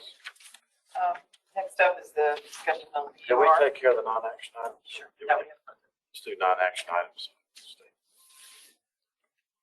So you have several non-action items. Let's do the VUR. I apologize. My mistake. Let's do the VUR. I'm not sure how long I'll stay on. Okay. All right. These people have been patient. About to lose one back. So you actually have 4 resolutions to vote on. We got some Mountain Dew if you need some. We have 4 resolutions to vote on for VUR, and I just want to give a real brief kind of summary of where we're going with this. Seen from the agenda, we've got 15 applications in front of you for VUR funds today. We will likely have more next month.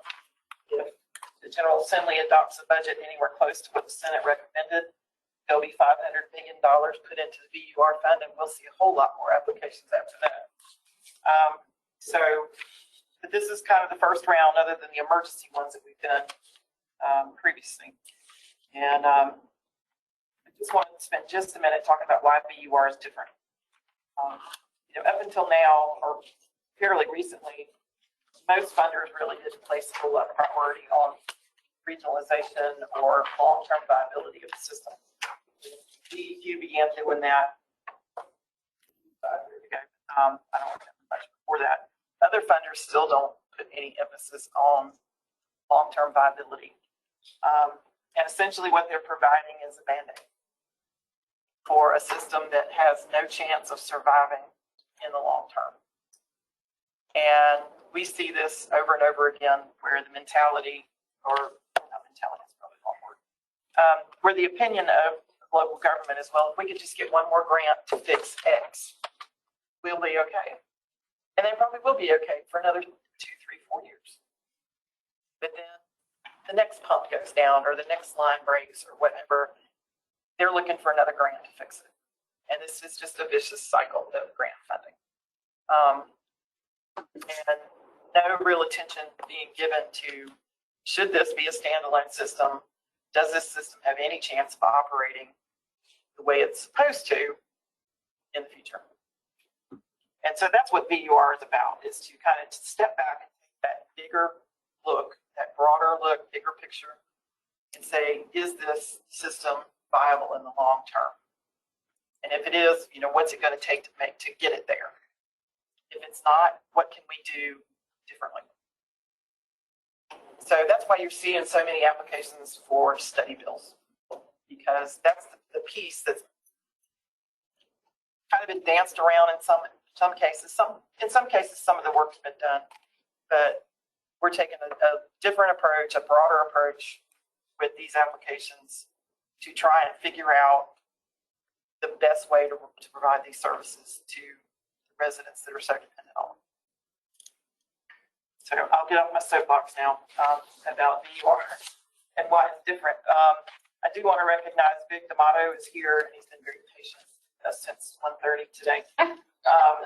He is the DEQ staff supervisor for VER for what, this is your 3rd week? A little longer, but A little longer, 6 weeks. 6 weeks? Okay, my mistake, sorry. Time just flies. So, if you have any questions, please don't hesitate to ask me or Vic, and we'll do our best to answer. Sharon? Yes. Sharon, Yes, ma'am. Auditor Wood, I have a question. So, and I know that myself and Commissioner Bass and maybe even Secretary Marshall, we issues with how many studies, how much money's going out there for studies. But will these, and for rate studies, are these studies about the rate alone, or does it deal with viability, that there's just no way to get the rate?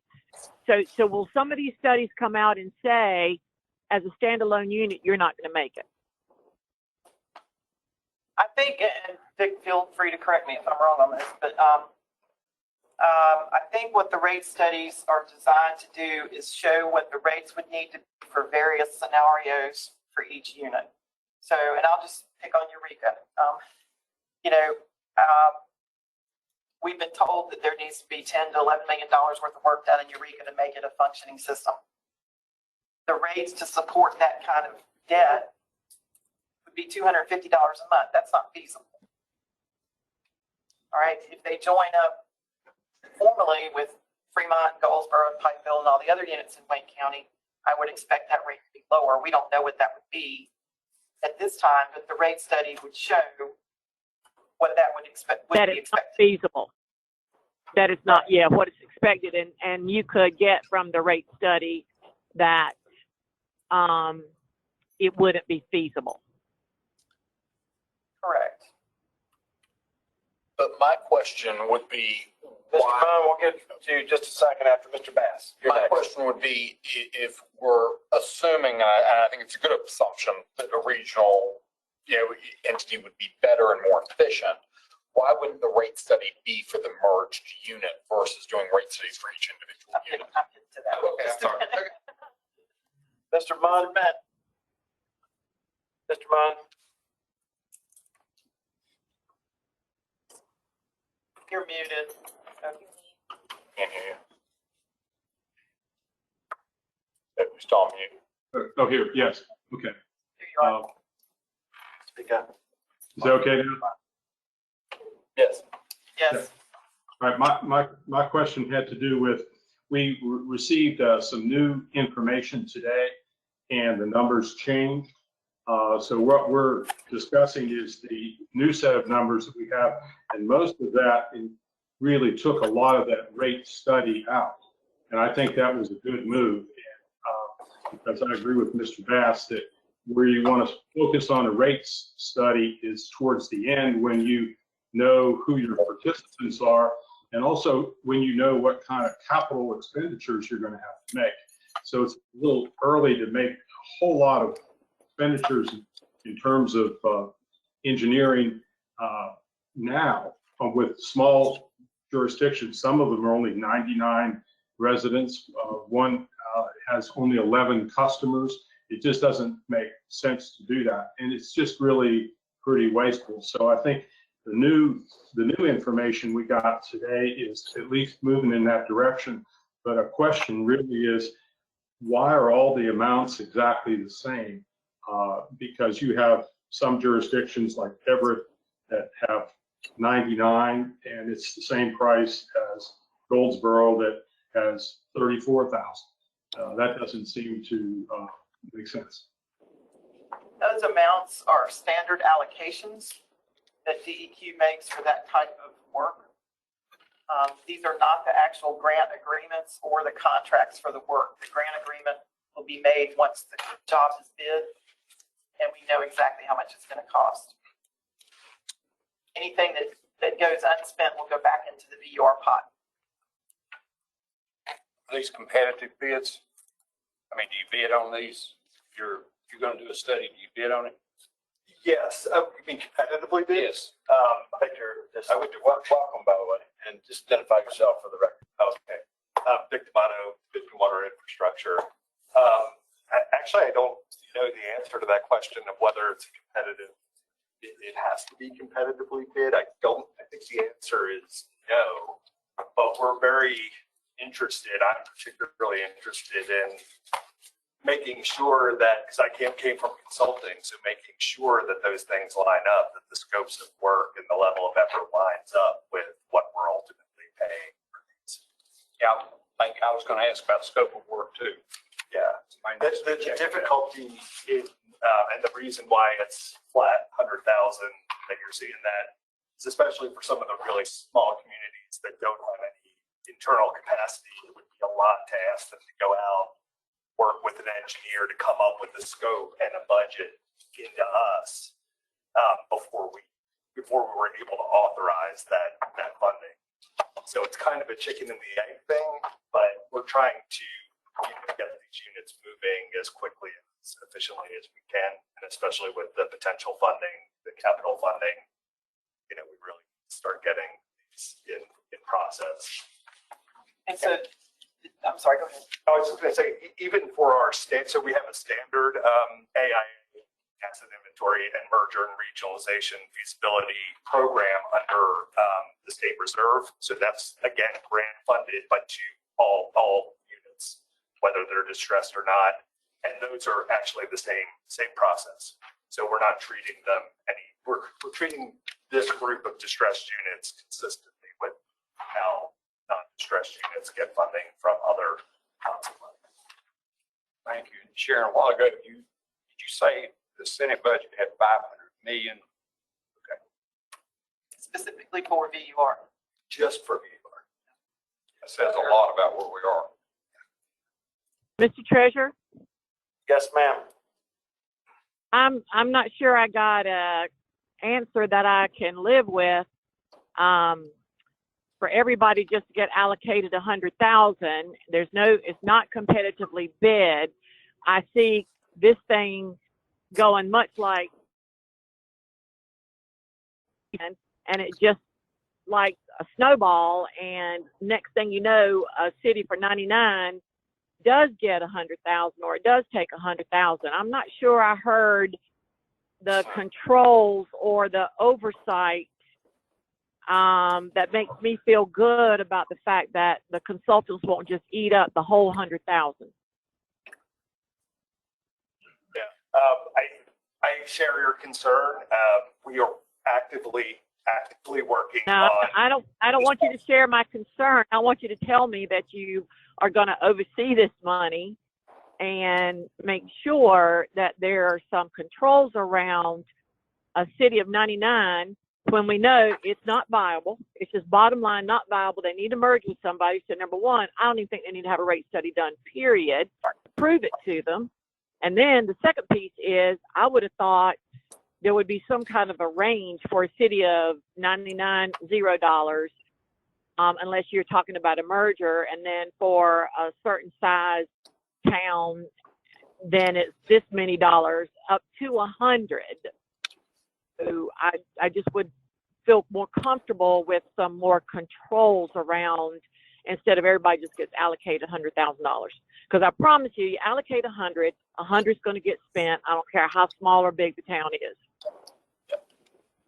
I agree. I mean, coming from consulting, I've seen that all the time, and it does bother me because, yeah, it's not a very wise use of funds. So, yeah, all I can say is, we're growing the unit in the Division of Water Infrastructure to we've got 4 project managers now. We may have a 5th, and that's part of our role. And we are working through every day the process for receiving the applications, for bringing them in a coordinated way to you guys, and then to our authority, and carry that through the process. There are a lot of moving parts. There are the 3 different kinds of grants, and 2 of them are, at least, and I'm not the legal expert, but I believe the rate study and the AIA are statutory requirements of all distressed units. So whether I agree that I don't think a rate study is necessary for some units where we know that just putting a Band-Aid on and fixing the infrastructure is going to be viable. But my understanding is that it gives us a baseline. It gives us that $250 for Eureka, where we can say, no, this does not work. So we've covered that base now. So the rate studies, and Sharon's probably going to get to this with the resolution and talking about the future, but the rate studies whatever that money, that number is to each unit, that's going to have to cover this sort of what I'm calling a baseline study, which is based on the asset inventory. Here's what's broke, here's how to fix it, here's how to get it up to a level of service, and what that costs to maintain that goes into that baseline. But then that's not the end of the rate study. That rate study persists with the MRF, which is the merger regionalization, so that you have alternatives and then you compare the rates. And the rates being at least one element of a common metric that we can compare at least solution to solution to. So let me say too, I'm sorry we started down the path of rate studies because they are not on the agenda for us to approve today. It's just the asset inventory and assessment grants, because we realized that allocating the $100,000 per unit for a rate study was premature. So what's on the agenda for you to vote on today is the $150,000 allocation for most of these units, Robertsonville being the exception because they've already had some work done for their asset inventory and assessment work. Again, it's an allocation, it's not the actual grant agreement. That project, the contract, will be signed and then the grant will be made for the actual cost.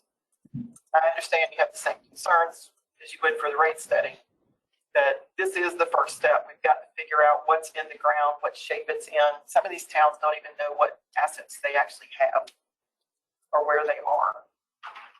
And so it's almost inverse, because the amount of work for Eureka, for example, is probably on a per customer basis more work than somebody like the city of Raleigh who has maps of their system and pretty much knows what condition it's in. Right. So, okay. One of the concerns I have too is, have these units agreed to a merger? Is there any sort of an MOU? Or, I mean, if we spend this money, could they then come back and say, well, we don't like what it's shown and we want out? They've agreed to work in partnership with the other entities. So if you look at the schedule we sent this morning, you'll notice that they're totaled by county. And so for Martin County, we've actually got the county system and then 6 municipalities. They've all agreed to work together. So as long as everything kind of comes out the way they think it is, they're all going to agree to enter into this. That's the hope. Well, Those resolutions that they included as part of their application. yeah, they're required to submit a resolution. That is to work together on the study. But you are right that if the study, for any reason, say, yeah, we don't want to partner with Wayne County or whatever. But with the resolutions, at least there's an anticipation that they're. They'll play nice during the study. Okay. And which hopefully indicates that there's an openness to this, or else they're just wasting their time. Okay. I will say too, on the rate study, when we get to those, hopefully next month, sometimes it takes that hard data to convince elected officials that they really do have to look at merging. Because that's one of our biggest obstacles with mergers of utility systems is fear of losing local control. And so sometimes it takes showing them hard numbers that this is what your rate is going to be if you continue to operate as a standalone system. We need our own PR firm so that we can send this information out to the citizens there. They'll know this information. So, I had a conversation with Mr. Bass, and I want to thank Sharon and staff that she came to me on late last week, or maybe it was yesterday, to talk about how we clean this up and consolidate it, tighten it up a little bit, because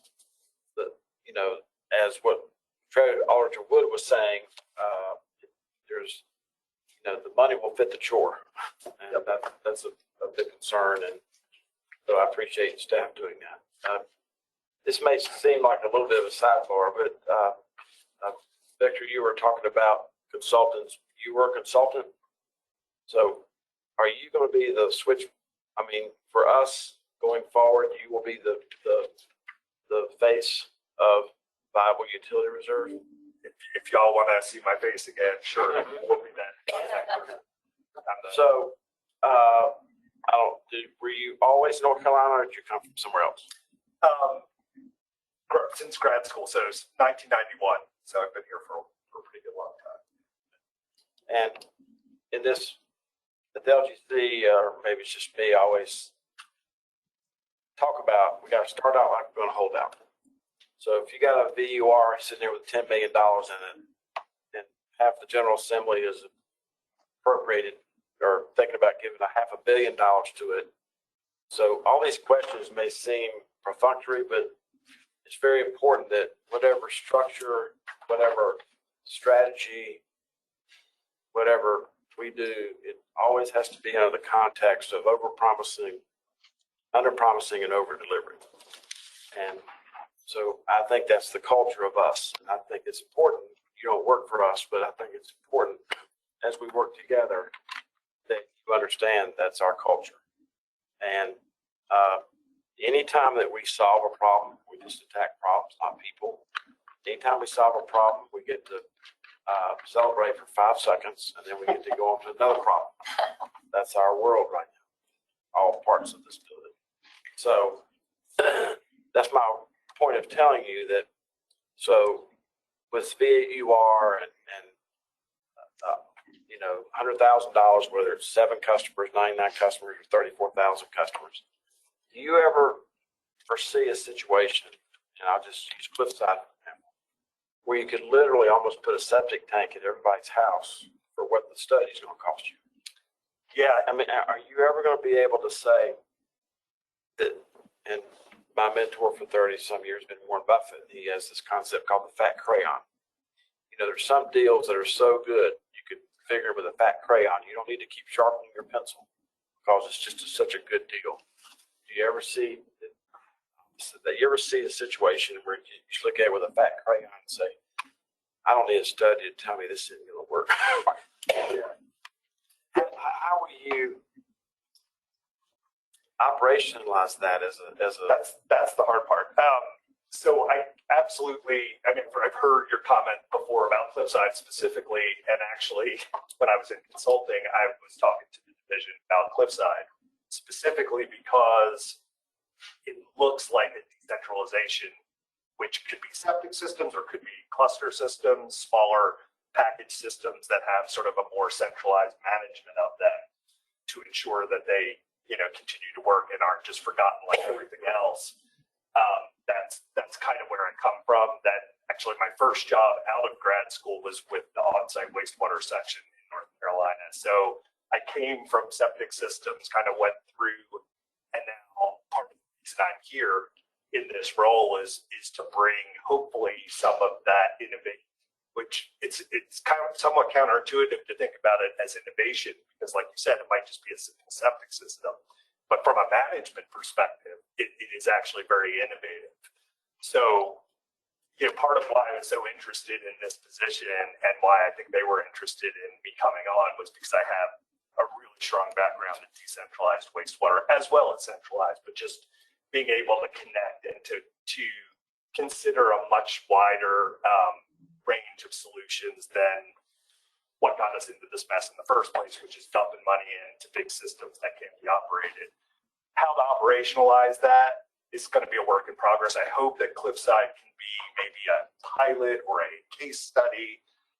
We can work. I've already talked to like the Environmental Finance Center, UNC, about sort of management of these smaller type systems. So there's a lot out there. There's a lot out from my consulting role that I've learned from other places in the United States, Chesapeake Bay region, that can be brought in. So it's not reinventing the wheel, but it's more of an institutional question. How do we, like you said, put it the best way, operationalize that, and I'm committed to do that. That's why, you know, that's really why I'm here. And I appreciate the latitude because these questions almost seem like a job interview, and the reason is because this is a job interview. I mean, you have a job, but now you're partnering with us. I've got to get the job. So why did you run to this? What, I mean, in your heart or in your marrow or in your stomach, or what made you run toward this? Yeah, like I said, for most of my career. I was in consulting for 21 years. Highly lucrative. Yeah. Better vacation, actually, but I kind of had enough of it. It's been a struggle for me as a consultant because I'm in this decentralized wastewater. There's not a lot of money in it unless you're, building at the beach, small developments, stuff like that. So I was always a square peg in a round hole. And I was sitting in on the SWIA meetings, the joint meeting I think that you all had with SWIA, and keep hearing decentralization came up. I was like, man, this big focus of my career has been trying to work with these small communities, these struggling ones that are out of options. They're like the only ones who would come to me with the decentralized solutions. So getting away from that really consulting environment into the place where really the difference needs to be made, where the mindset needs to be, expanded a little bit. That was kind of a no-brainer. Just being able to work more directly with small communities that need the help and have my energy more directly translated into solutions rather than, chasing projects as anyone who's been in consulting. Thank you. And I'm not speaking for the board, but just for myself, this is about, for me, it's about the invisible. It's not about the people who are sitting here. It's about the lower income, fixed income of individuals in the state who are, one water and sewer bill away from being in arrears that gets them in a financial vortex that they can never recover from. And it happens. I've experienced it in my life. So I just want to let you know that's why I'm here. So, and I want to add, Cliffside is that place. That's my home county. Cliffside is that place. I don't know how you would ever come up with any citizens that live there that would have the expertise or knowledge or desire or whatever to even sit down and be on a local board that would govern it. I mean, I really don't. I hate to say that about them. 40 years ago, that would have been different. because the company did it. Yeah, To of some course. To some You're degree. exactly right. Exactly right. And they're just a bunch of old, poor people that, that would be the one to start. I'll tell you that. And We have split the state into, I guess, four, we've taken the Council of Government 8 areas and assigned them to different project managers. And I multiple regions, but one of them is isothermal, so I could stay with Cliffside because, like I said, I was talking to Kim and others about that before coming to the state and in Kingstown.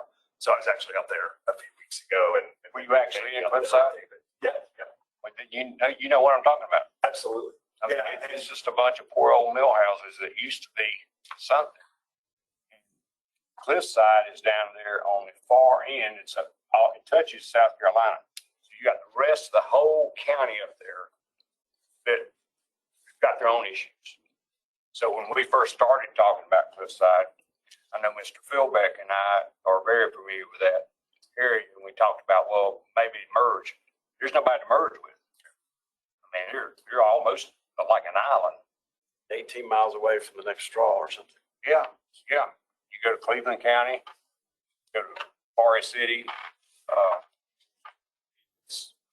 That's a poster boy for it.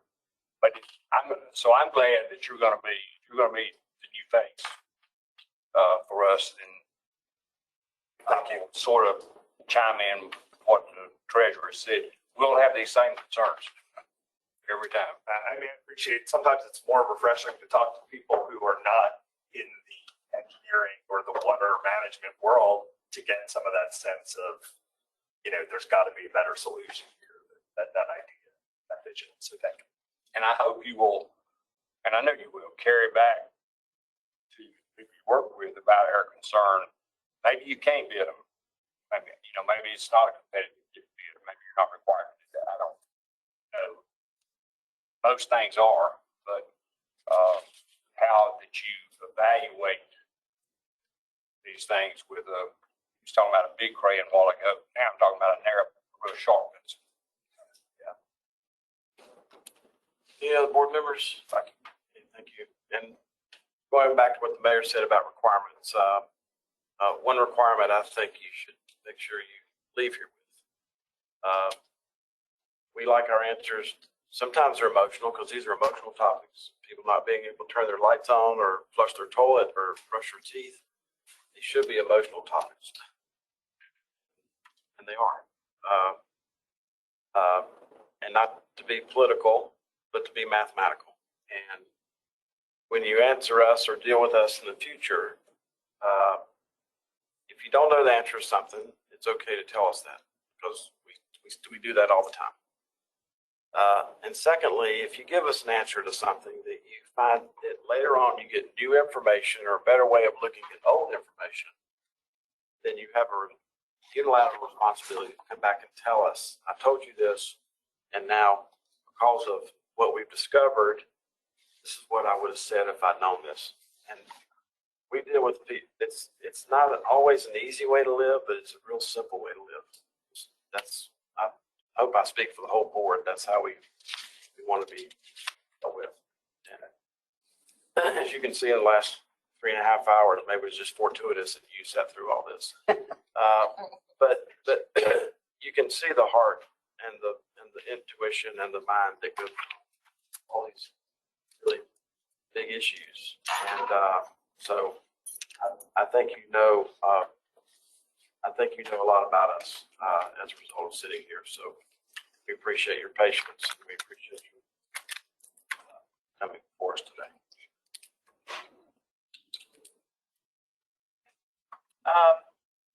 We have 4 resolutions to vote on. I'll amend the resolution that say up to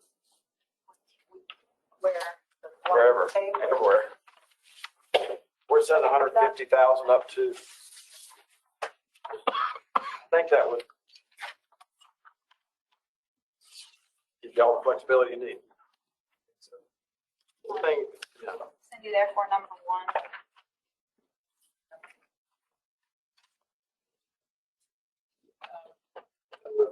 There is approve up to the maximum funding amount. Treasurer Fall, is that good? Right. Yes. Number 1 will say the commission approve up to. We should approve up to maximum funding amounts on tables 1, 2, and 3. So that's one resolution. Did the members on virtual hear that? Okay. That's the resolution approving 15 grant applications. We'll be approving up to the maximum funding amounts shown on the tables.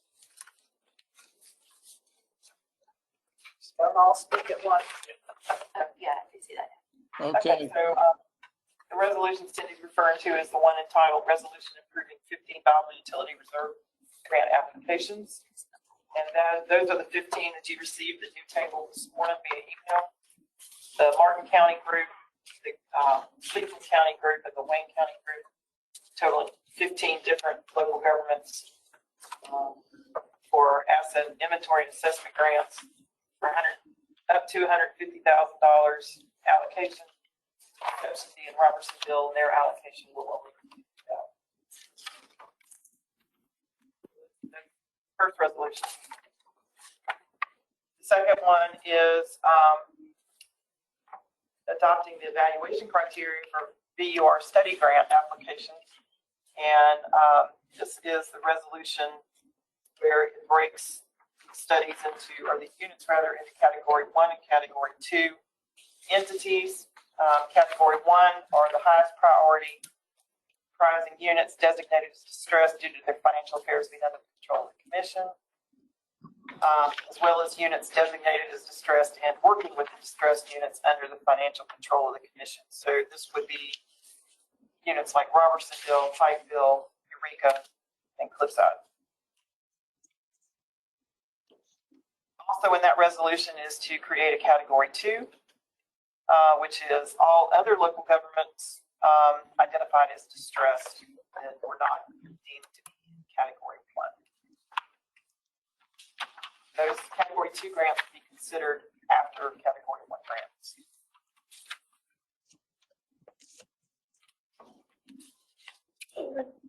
Is this a modification of something we did earlier? Because we talked about the categories, or was that just general discussion at that time?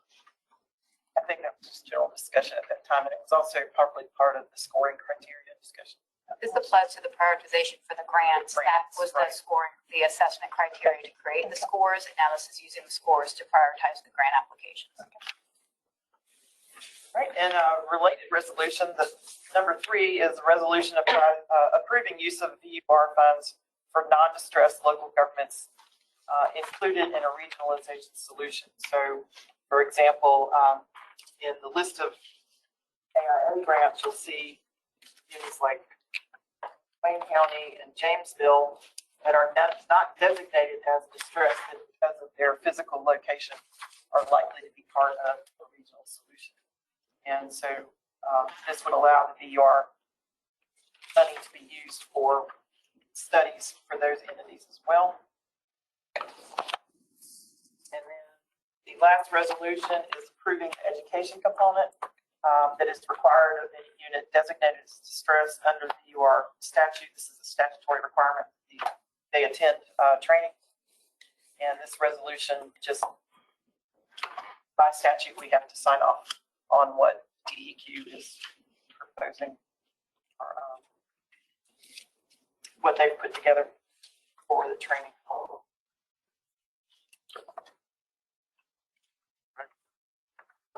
Do I hear a motion? So move. We do all that at once, Cindy? Yes, sir. Motion second. Second.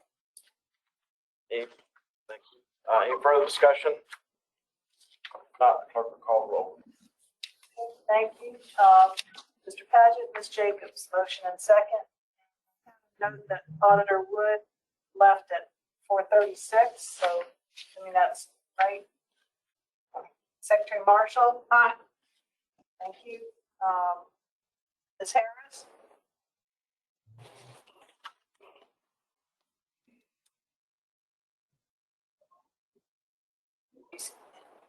Ms. Harris? Debbie, do you see her? We'll come, I'll come back, see her. She may, Mr. Bass? Aye. Thank you. Mr. Munn?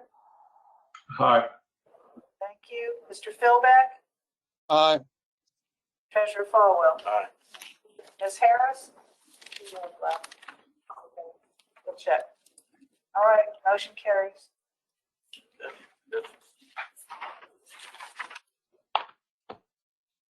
Before we went to closed session, Secretary Marshall was trying to amend the agenda to get the LGC to vote on putting the Bald Head Island financing on the agenda for the next LGC meeting. Contingent upon receiving the new appraisal. Right. Okay. So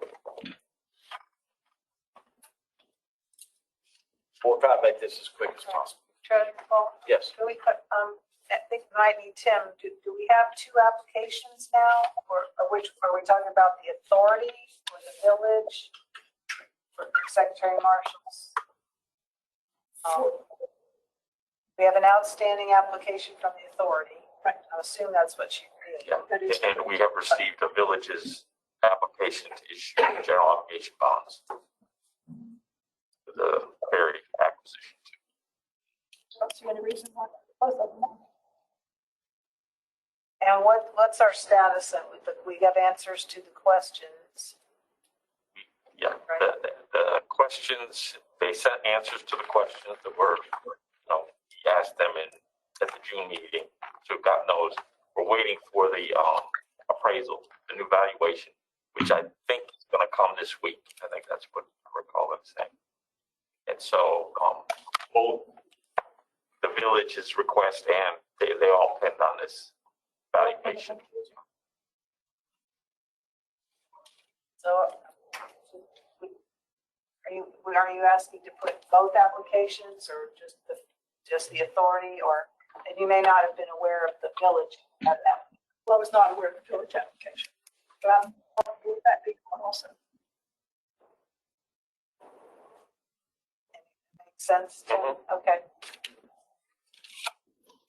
Cindy, can we read that back, please, make sure we have the motion I'm correct? just looking around to see if anybody had any other tweaks. Secretary Marshall is making a motion to put Bald Head Island Transportation Authority application and the Village of Bald Head Island application for GEO bonds.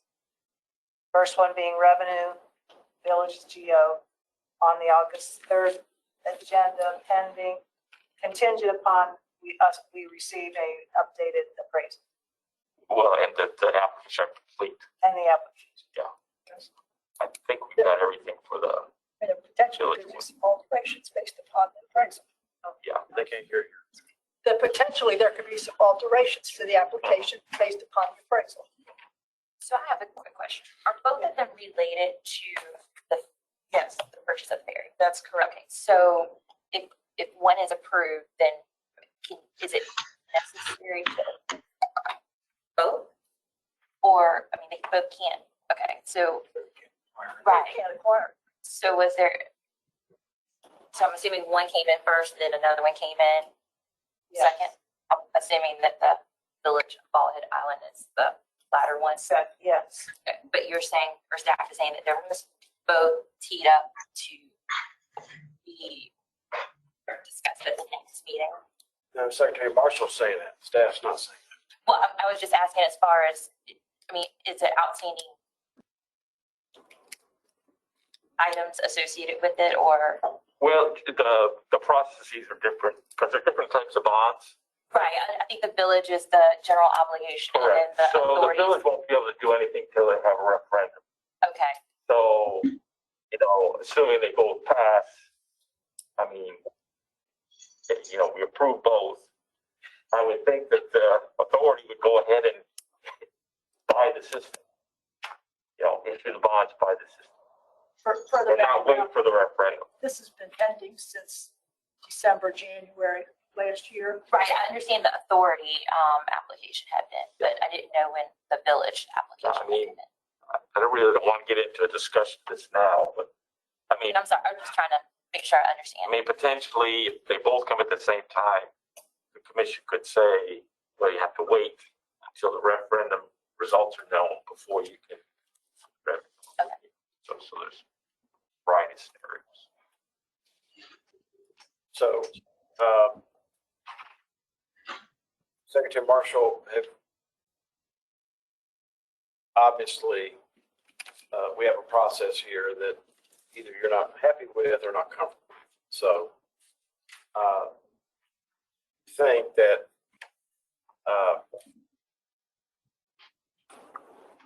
staff should be allowed the latitude to do its work.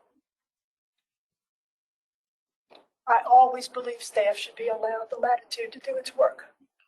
Is there This organization has had staff's work in front of it, and this group is the one that has entered into the activities with, that have caused the delay, which I understand going back, making sure processing is right, and everything that's involved in that. And we have a statute that tells us, in my mind, what we should do. And the delay then becomes somewhere between improper to unconscionable. If interest rates have gone up, conditions have deteriorated, since a lot of work has gone into what we were presented, and now we are pushing close to a year since it was first presented. I mean, the bond, the ratings and those kinds of things, the interest rates, I don't know if they're still going to be viable that we're done, but what we are doing with this delay, and I think there's been adequate time for the public hearings and all of the information to be out there, that we should be able to go forward with this. If, what are the things that staff has to do? Obviously, I did not know about the village applications. We don't get that information when it comes in to staff that this is now pending. That might have caused me to think differently, but I just think we need to move forward on this. How would you have thought differently if you had known that?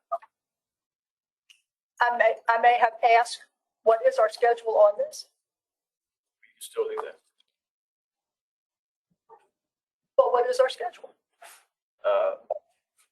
As just heard, well, we can salve over this or we can irrigate it. It doesn't really matter to me at this point. What do you, I know that you talk about, why do you think that we're at this point? Honestly, why do you honestly think we're at this point? I wish I had a firm answer for that. What's That's your- a what's part your of my intuition? frustration. What's your intuition? I'm not sure I have mixed feelings about it. Obviously, there are powerful people who are unhappy about what the legislature did, and that it appears that this is an end run by some other people. Such as powerful people you reference are who? I don't know. They're the village people. They're the ones trying to do the end run, so I assume they're powerful people. Do you trust me as to chair this board to set the agenda?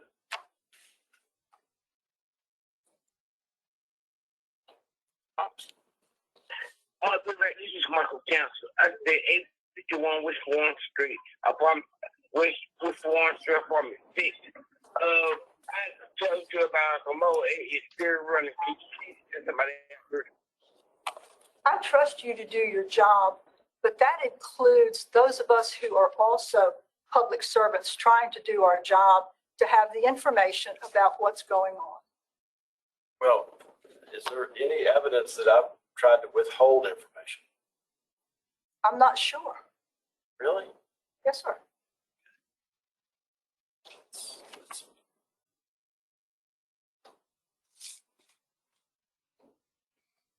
That's incorrect. So you can be unsure for as long as you like, but that assertion is incorrect. Thank you. So I will tell you that.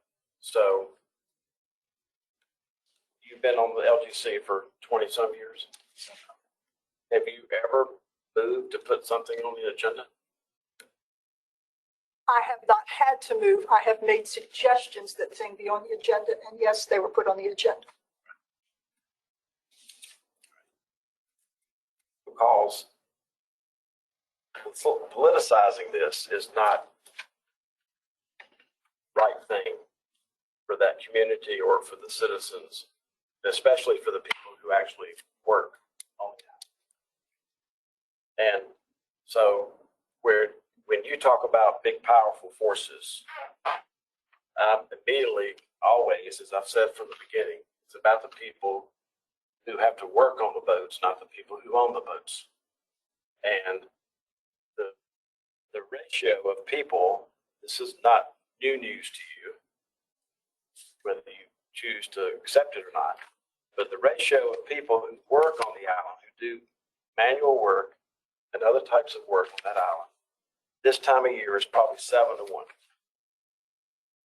of people who actually work on the island versus those that actually recreate on the island.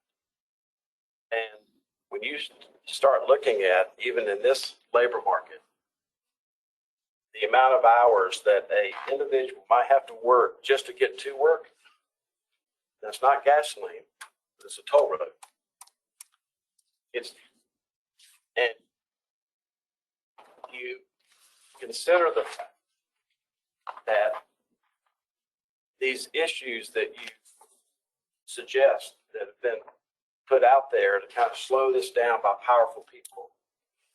These are people who came before us on an information session on Bald Head Island, I guess in December.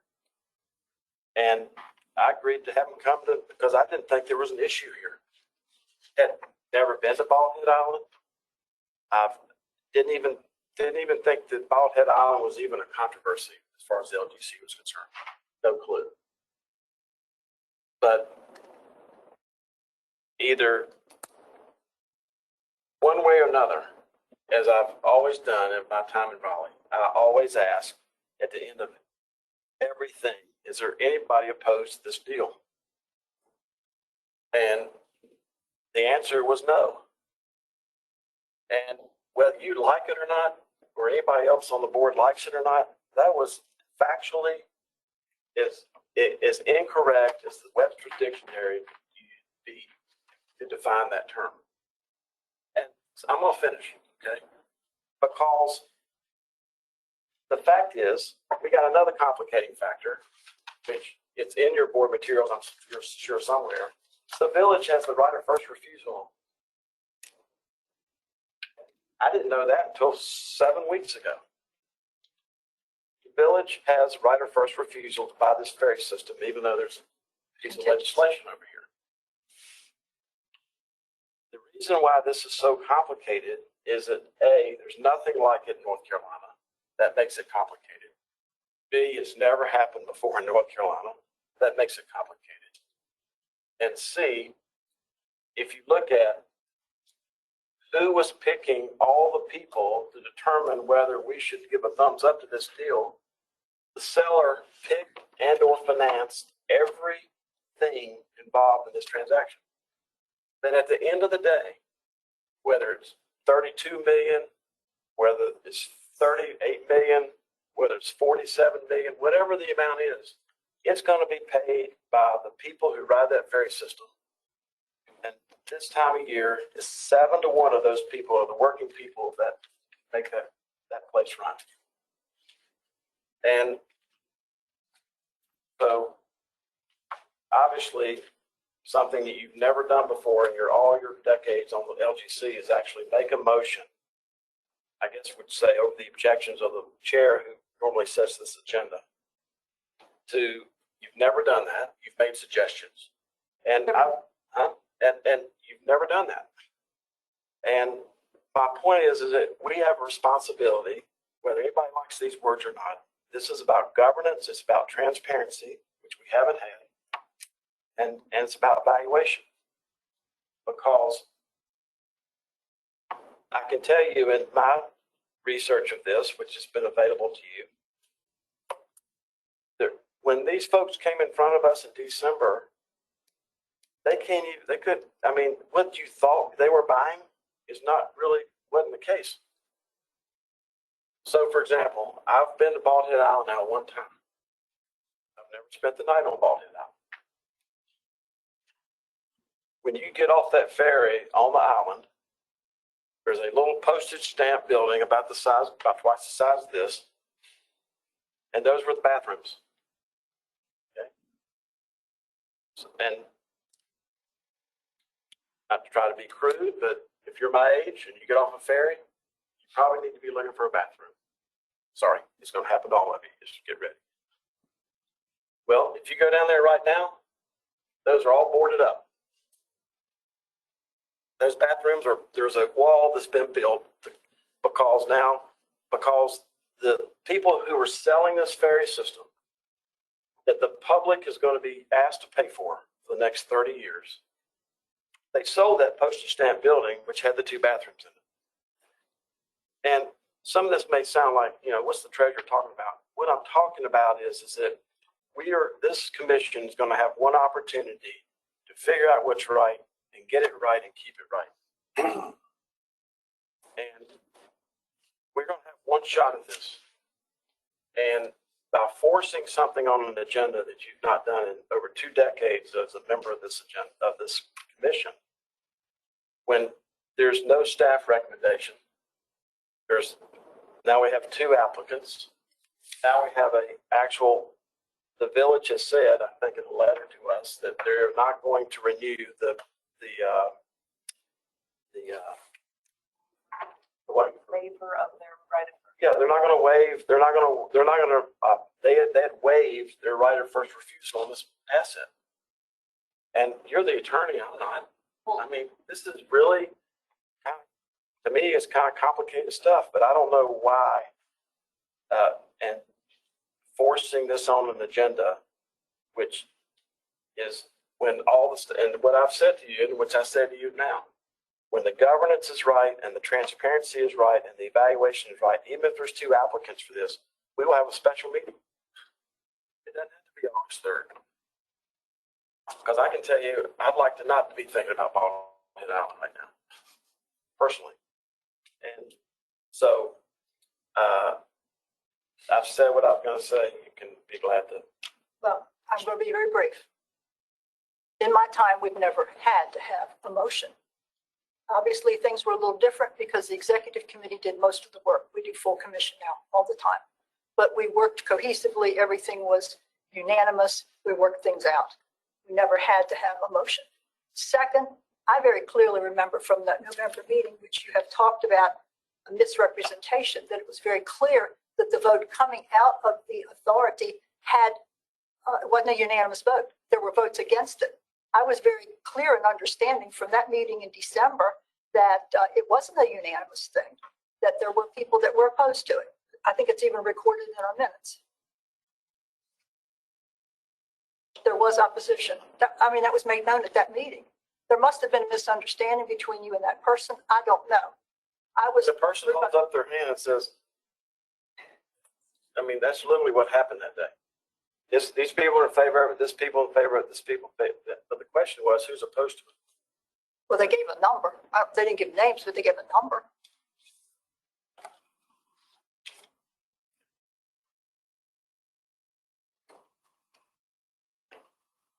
Okay, you can, I'm disappointed. You're a board member in good standing. You can do what you like. I've told you that, and I've stood by that the staff is going to do everything. The staff doesn't want to be dealing with this much longer either. I'm sure. Okay. This is not something they skip. They're not skipping to work these days, because they hardly leave the building. They don't really get to go. It's just sounds a little dramatic, but I can tell you it's serious what's going on. And I do think the politicization is happening elsewhere, not at this body.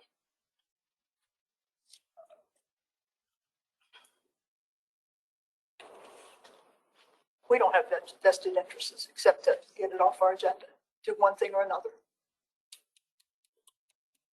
Then nobody wants that more than I do as the chair.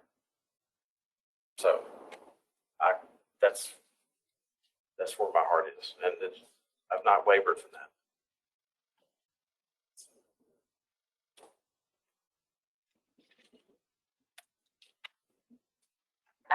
Question. So has there already been some indication this is going to be on the August 3rd meeting? Because Secretary Penny sent to me, I think, I don't know when this came, but it looked like it was a BHA member survey, opinion survey that was sent do you recall getting that? Yeah. And I think they surveyed members of the association. And the question says. There was one question. Right, but it says that it says that the vote would take place on August 3rd. Or that was the question. Are you in favor of the local government's commission approving on August 3rd? So I don't know whether there has already been an indication that would be consistent with what Secretary Marshall is saying, that the matters were going to be presented on August 3rd. I'll give you my opinion. Well, there was a discussion that nobody knew when the appraisal was going to be ready. Right. There was a discussion of hopefully to get it on the August agenda. Okay. There was a poll that was paid for probably by either the authority or the seller. And it wasn't a poll about customer service. Are we running too few ferries on July 4th? What's been your experience? It was a push poll with one question. Do you think the authority should put on this August 3rd on there? Yes, it is August 3rd. And I would say that people really don't, in some respects, differentiate between what the authority is and what the village is. We have found that, anecdotally, this is all anecdotal, that people really think the authority is the village. And now we have two qualified applicants coming in here. One's the authority and one's the village. So whatever Secretary Penny said. I'm going by the email that was in the survey. Yeah, he is absolutely accurate. But that that when whoever paid for that poll or that survey put that out there, it was one question, one sentence, and there was a yes or no answer. It had nothing to do with real governance, real transparency, and real valuation. So right now, we don't know when it'll be. I mean, it might be August, it might be September. That's fine with me. I don't think I can go through another holiday season with this on our agenda, but not being settled. So let me answer that. The valuations I just heard was supposed to be in the next week or two. I can't remember. Okay. But, yeah. All right. We now have an application from the village. The village has, tell me they had a financial advisor. They have a bond counsel. Yes. So once the valuations come in, then I'm sure that there'll be a discussion about, is the evaluation objective? That you would want that in any evaluation you did on anything you bought. And if there's some level of agreement about that, then I'm sure that whoever the bidder is, whoever the applicant is, will be sitting down with the seller to determine, what are the assets, what comes with it, and what is the cost. But is it correct, the first right of refusal the village has been waived through the end of August? Is that correct? And that's my understanding too. Is that So I the think issue? that might be some sense of urgency with the authority's application because, and for what I understand, I've been reading up on this, I think that's where the village has said they were not going to extend it past that point. Because they're an applicant. Now they are. Because they are what? They're a bona fide applicant. That's what pushes the urgency for August, correct? Is that the issue? Yeah. Until today, I didn't know there was an urgency for August. Until 2 hours ago.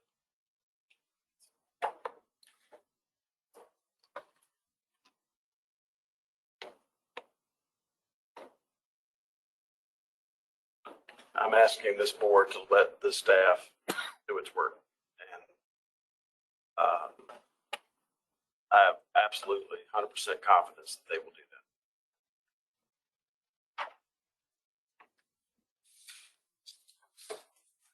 It's fine with me.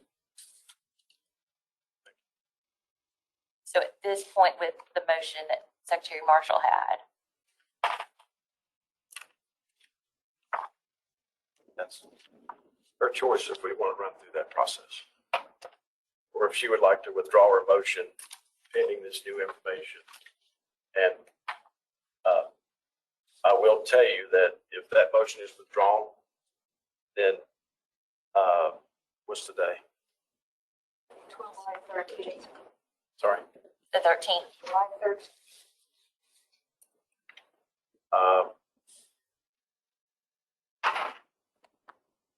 We need to set a reasonable timeline, big goal, short deadline of when this board can expect this to be on the agenda.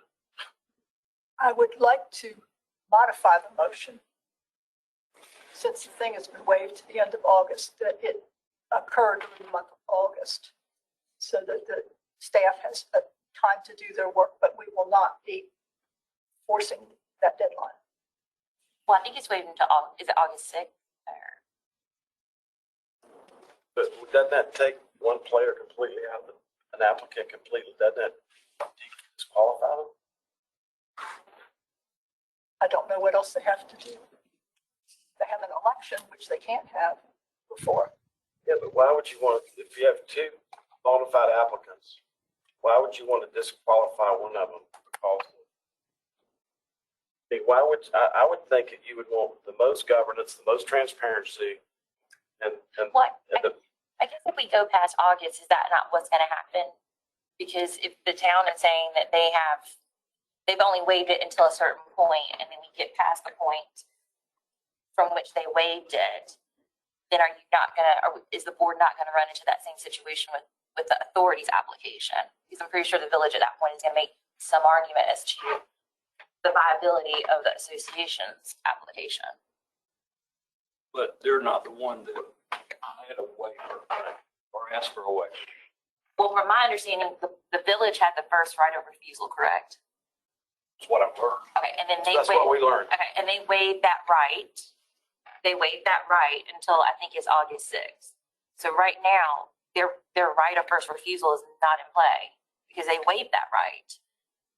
Now, after August, whatever the deadline is that they waived it to, then I think that becomes another issue. But right now, they can't, from my understanding, the way I'm understanding what the waiver is, they waived their right to purchase it right now. Maybe I'm misunderstanding. Right. Then after August 6th, you would have an issue where the authority couldn't be in first place because it becomes a title issue. Yeah. And so that's why I think if it goes past a certain time, you're going to have the same question with the authority's application as well. And if the concern is making sure that we are acting on what we can appropriately act on, and not kind of, getting into picking, those that we aren't going to act on, then the question becomes if the authority's application is in a position to be presented, then there is some urgency with that, given where we are in these unique circumstances, as you recognized, with the waiver provisions. When did the authority ask for that waiver? Or when did they say we will waive? It's not for the authority to waive. It was. I'm sorry, I meant the village. The village. I don't know the specific date. But I'm assuming it was back early in the process. I don't know. December. Yeah. It could have been shortly after the legislation passed, because initially the village was they were in favor of the legislation. The village passed, a resolution affirming the legislation got put into place to create the authority. So I'm assuming sometime after that, they realized, they waived their right to the first refusal, saying the authority can now go ahead and bind us. All right, so that was a long time ago. Oh, yeah. All right, so can they now undo that and say, they made the decision way back then, but they can change their mind now? And Well, from my understanding, I think that's what they're saying, that they're just going to let it expire. So I think the waiver was for a certain period of time. Yeah. So they said they would waive it until, let's just say, August 6th. And so then after that, that's when it expires. And from what I understand, I think the authority has asked them to extend their waiver, but I don't think the village is agreeing to that. Someone can correct me if I'm. No, you're right. I'll tell you, the issue I have after the expiration of the waiver, this is just me, is that in my mind, the legislature created the authority with the sole intent of purchasing the ferry division. I think I will have a very hard time looking at the village application unless, in my mind, the legislature dissolves the authority. Because in my mind, the legislative intent was for this thing to go to the authority. And so I have an issue there when, in my mind, that's the will of the legislature. I don't disagree with you. And Secretary Marshall would know that Secretary Penny, that none of us should be ever speaking for the legislature. Right. Right. Ever. Right. Part of your member. So I think that the amount of sunshine that's been put on this transaction, I think there's a general, I'm not speaking for the legislature, but I think there's at least they won't get it right. Sure. And whether that goes away, whether the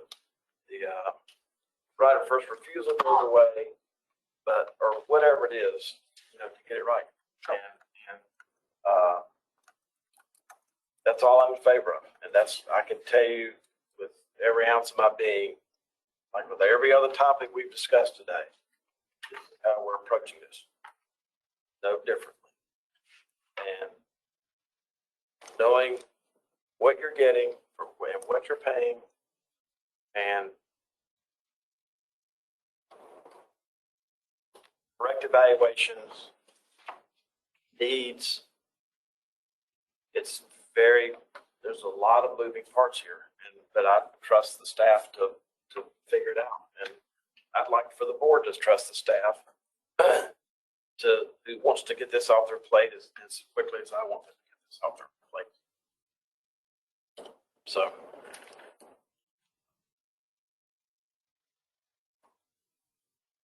That's what I'd like to see. Yes.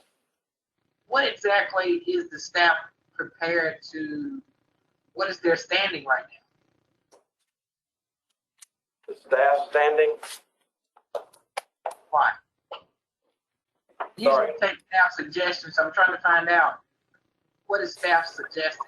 How long is going to take them to come up with what they're going to send to us and approve for approval? Well, if they didn't have anything else to do, I'm not sure, but the valuation's not in, correct? Yeah. So Ms. Harris, we're waiting for that valuation. And that's going to tell us how much. Was there a deadline? I don't know. I didn't, they obviously, they engaged a new, company to do evaluation. The authority did. And that was done, I think, even before the June meeting. So anyways, they're working on that valuation.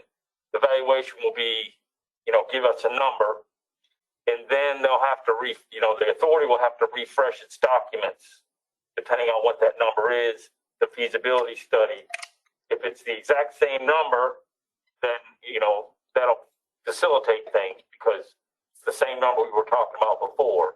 If it's a different number, of course, they're going to have to run, if it's higher, they're going to have to run a different scenario because obviously the ticket prices will have to go up. If it's lower, ticket prices could be reduced. But that feasibility study will have to be refreshed because, that's one of the findings, feasibility. And so those are the things that have to be done before we can bring the application to the commission. Well, we certainly know it's not going to be the same. The valuation's not going to be the same as it was. I have no idea. Like a rocket in the head right now. And I think that's a given. So, and I don't know anything about the Public Utilities Commission, but I think this ferry has been regulated by the Public Utilities Commission for its entire existence or somewhere along. So I don't know, do they play into either one of these applications? No. There's no approval needed from the Utilities Commission. Okay. Is there not something in the waiver that is subject to the Utilities Commission? That I don't know. I didn't know there was a waiver. Oh, a waiver. You mean the right of first refusal? Yeah, the right. I didn't know that existed until 7 weeks ago. Well, Yeah. And the rest of us didn't in December. Yeah, it came before. Yeah. So,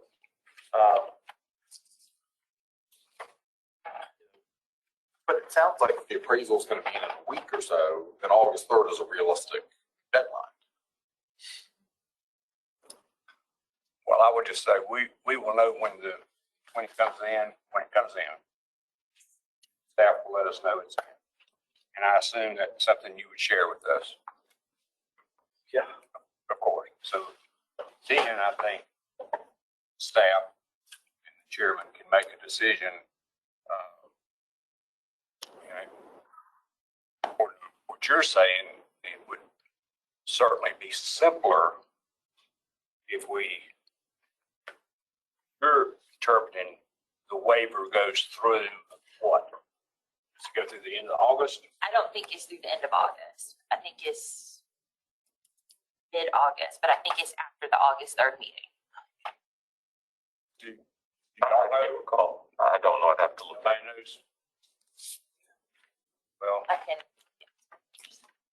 because the village has Google, they put out information. So let me see What I'd like to see this commission do today is, as soon as the valuation comes in, to give it to present it to the board, and then, at the same time we do that, then we will set forth the timeline when this is going to be on the agenda. Satisfies me. Sorry? That satisfies me.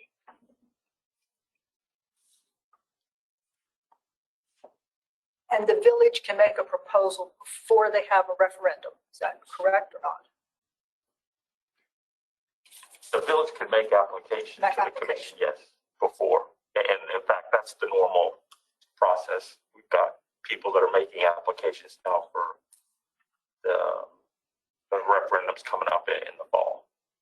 And oftentimes, if we can make all the findings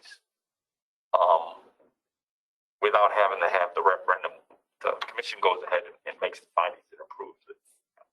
Okay. There have been occasions where we don't, because, for instance, in some cases, the only way they can pay for the bonds is to have a tax increase. Right. And the governing board doesn't say we're willing to raise taxes. They're saying, we'll wait for the referendum. And if the referendum passes, then we're in mind to raise taxes. So in those situations, we don't bring an application forward because the board is not, they don't have a way to pay for it. Is that not a parallel situation to what we have here? No, because in this case, their expectation is they're going to pay from the ferry fees, the ticket prices. They're not looking at taxes to pay for bond versus the GO bond. They're still going to issue, they may call it a general obligation bond and pledge, but in actuality, it's going to be the revenues from the ferry operations that are going to pay for the debt. And it would only be in a sum. But if that's not possible, Right, then you could fall back to the tax. be a tax increase. Yeah. But the expectation from their application is that, they're following the same model that the authority is following. Just they're asking for less amount. It's a smaller amount. So what you're saying is they don't have to have a referendum. They might like to, they might decide they want one, but they don't have to. The board is authorized to make this offer and decide how they're going to finance it. The difference between referendum and no referendum has to do with the cost of the money eventually. Right. So Anybody who's bidding who would have a lower cost of money on any enterprise in the world, right, would have an advantage. Which all of us should be in favor of. I mean, this is a toll road. And you got to really consider who rides the toll road.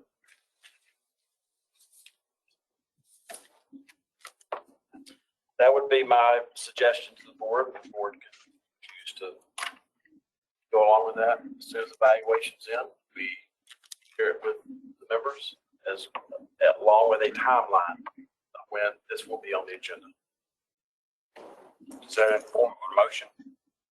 Yeah, sure. Is it a motion? That qualifies a motion? Well, we have an outstanding. Yeah, we have an motion that hasn't outstanding. been dealt Okay. with yet. We have Secretary Marshall's motion to place the one or both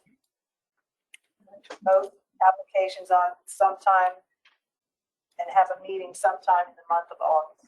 So can we make sure, can I say what I haven't seen? Yeah, This is that's fine. Secretary Marshall, a motion to have the LGC consider in the month of August. Prior to the expiration of The waiver, prior. Which may be the August 3rd meeting, because to be honest, I was trying to My find when it. final course is upstairs. I even have that. Motion to have the LGC consider in the month of August prior to the expiration of the waiver, the application of the Bald Head Island Transportation Authority and the Village of Bald Head Islands for the acquisition of the ferry system, contingent upon the receipt of the new appraisal requested by the commission and the receipt of completed applications by the two entities. There's no need for the other entity to apply if they don't have if the right of first refusal is still there. There's only one applicant. Which applicant? The village, the authority. So the village. So I understand the lawyers and the family and the powerful people I understand what they're trying to do here. It's very obvious. And what I'm trying to do is to get the most bidders to get the lowest price, to give the most certainty to the operation of this ferry system. So I don't know why that this right of first refusal that none of us were aware of until 7 weeks ago, why this commission has to consider something before that right of first refusal expires. That seems to be, I don't know. You're saying, I'm sorry, Go ahead.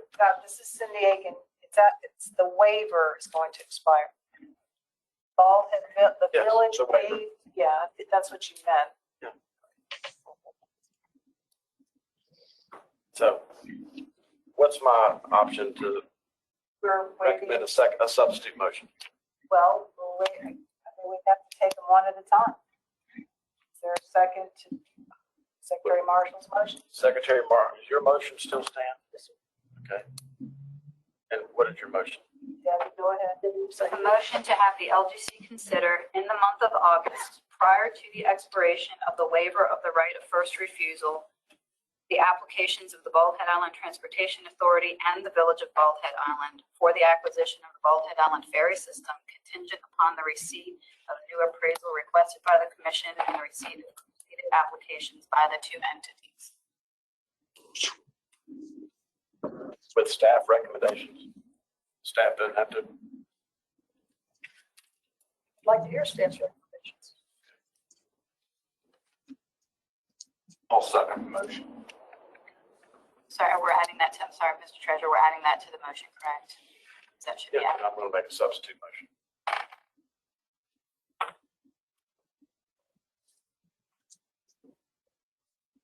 Permission to go get my Robert's Rules of Order? This week is. Make a substitute motion. Substitute motion first. We have to do the substitute motion? That, I'm pretty sure, but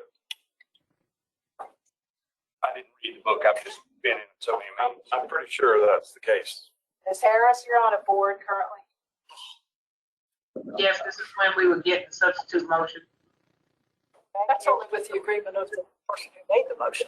I make a substitute motion that as soon as the appraisal is available, that it be communicated with the board along with a timeline of when the Bald Head Island ferry acquisition applicants will be considered.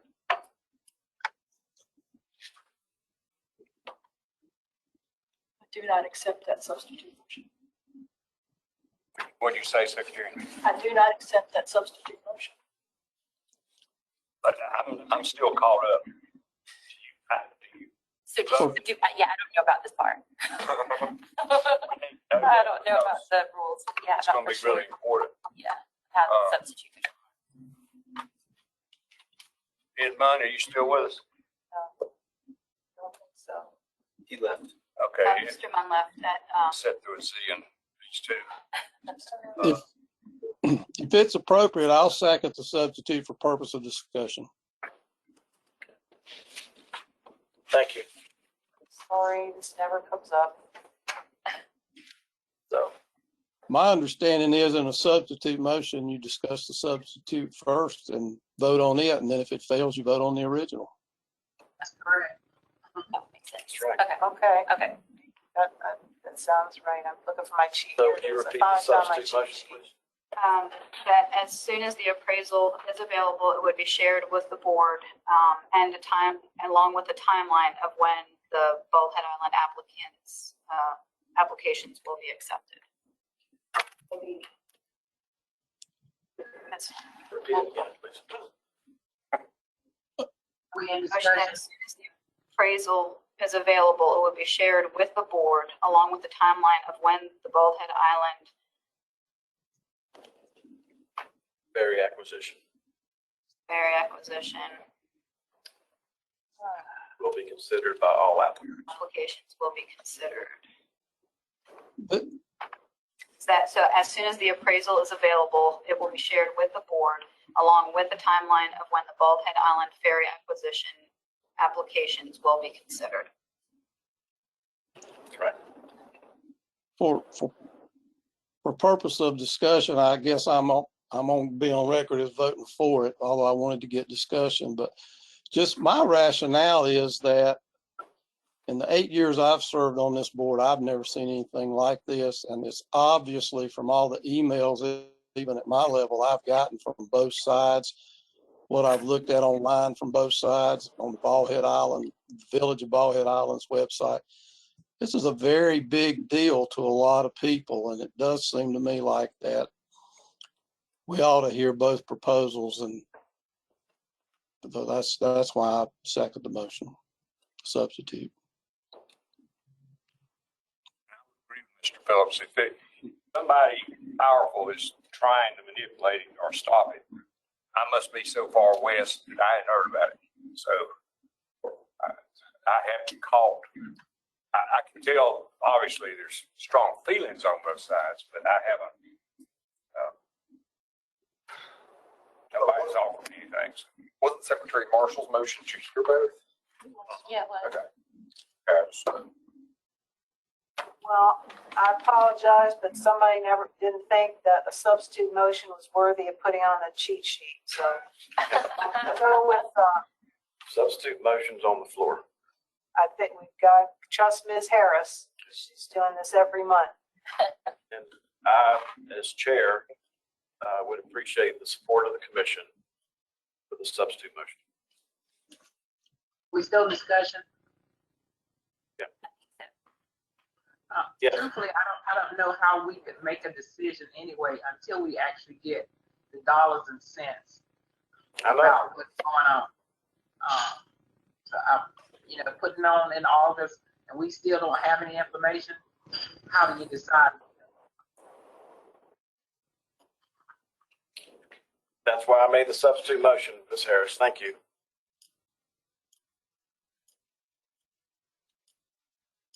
And just for clarity, one more time, the substitute motion, if it could be read again.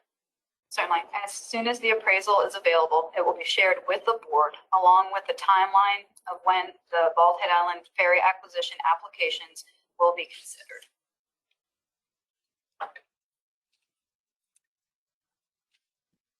And so the way this is going to work is we vote on the substitute motion.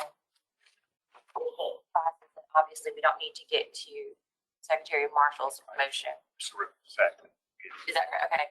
If it doesn't pass, then we get to Secretary Marshall's motion. If that doesn't pass, then we're essentially left with. We're going to do our job anyway. Yeah.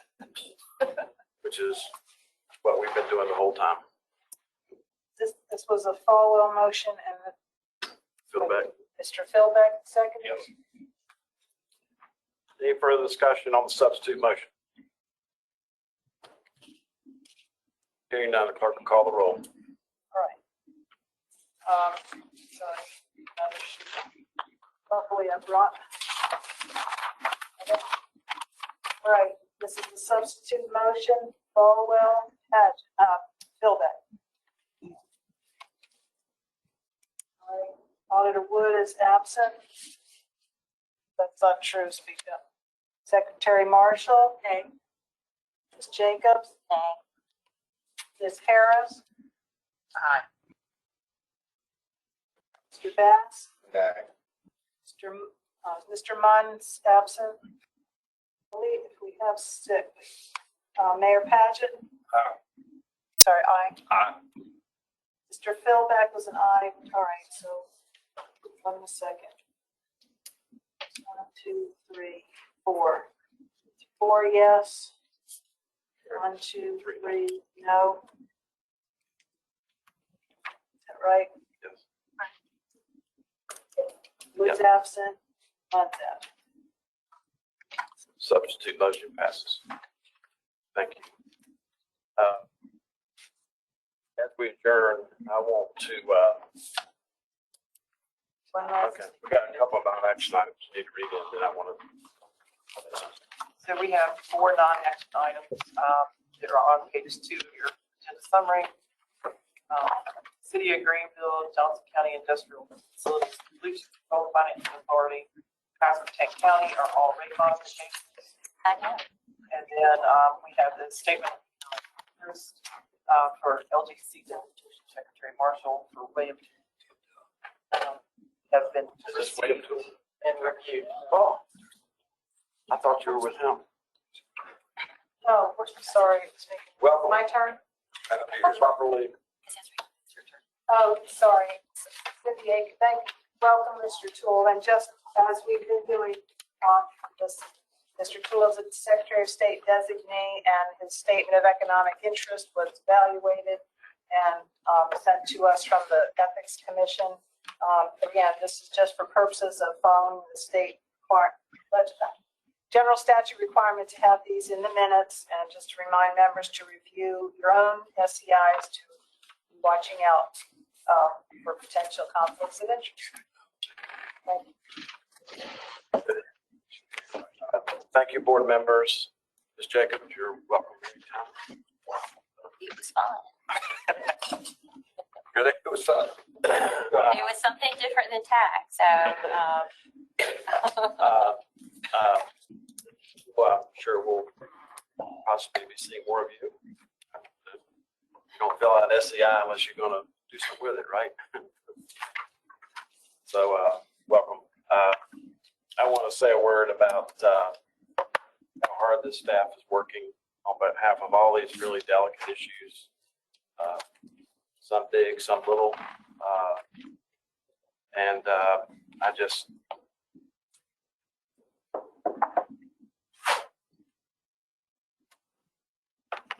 see what I see every day around here, you probably get emotional about how hard they work.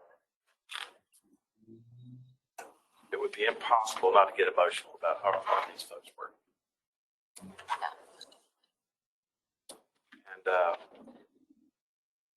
And the efforts they go to, and the hell that gets beat out of them every single day. By people who are trying to politicize things or cover up something or whatever. And I just want to say that I'm sure on behalf of the entire board that we are going to adjourn this meeting in honor of all of them. And also to say, just remind you of the housekeeping issues that Cindy mentioned earlier, that any communication in this meeting, either by text message or otherwise, public record. So, with that, I'll accept a motion to adjourn in honor of our staff.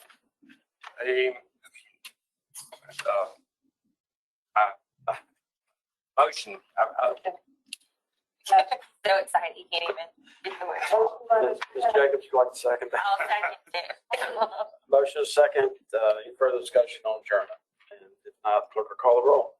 Marshall. Aye. Thank you. Parents. Aye. Bass. Aye. Munn. Oh, he's gone. Philbeck. Caldwell. Aye. Thank you. Did it? Yes, sir. We're adjourned. Thank you. Thank you, Brian.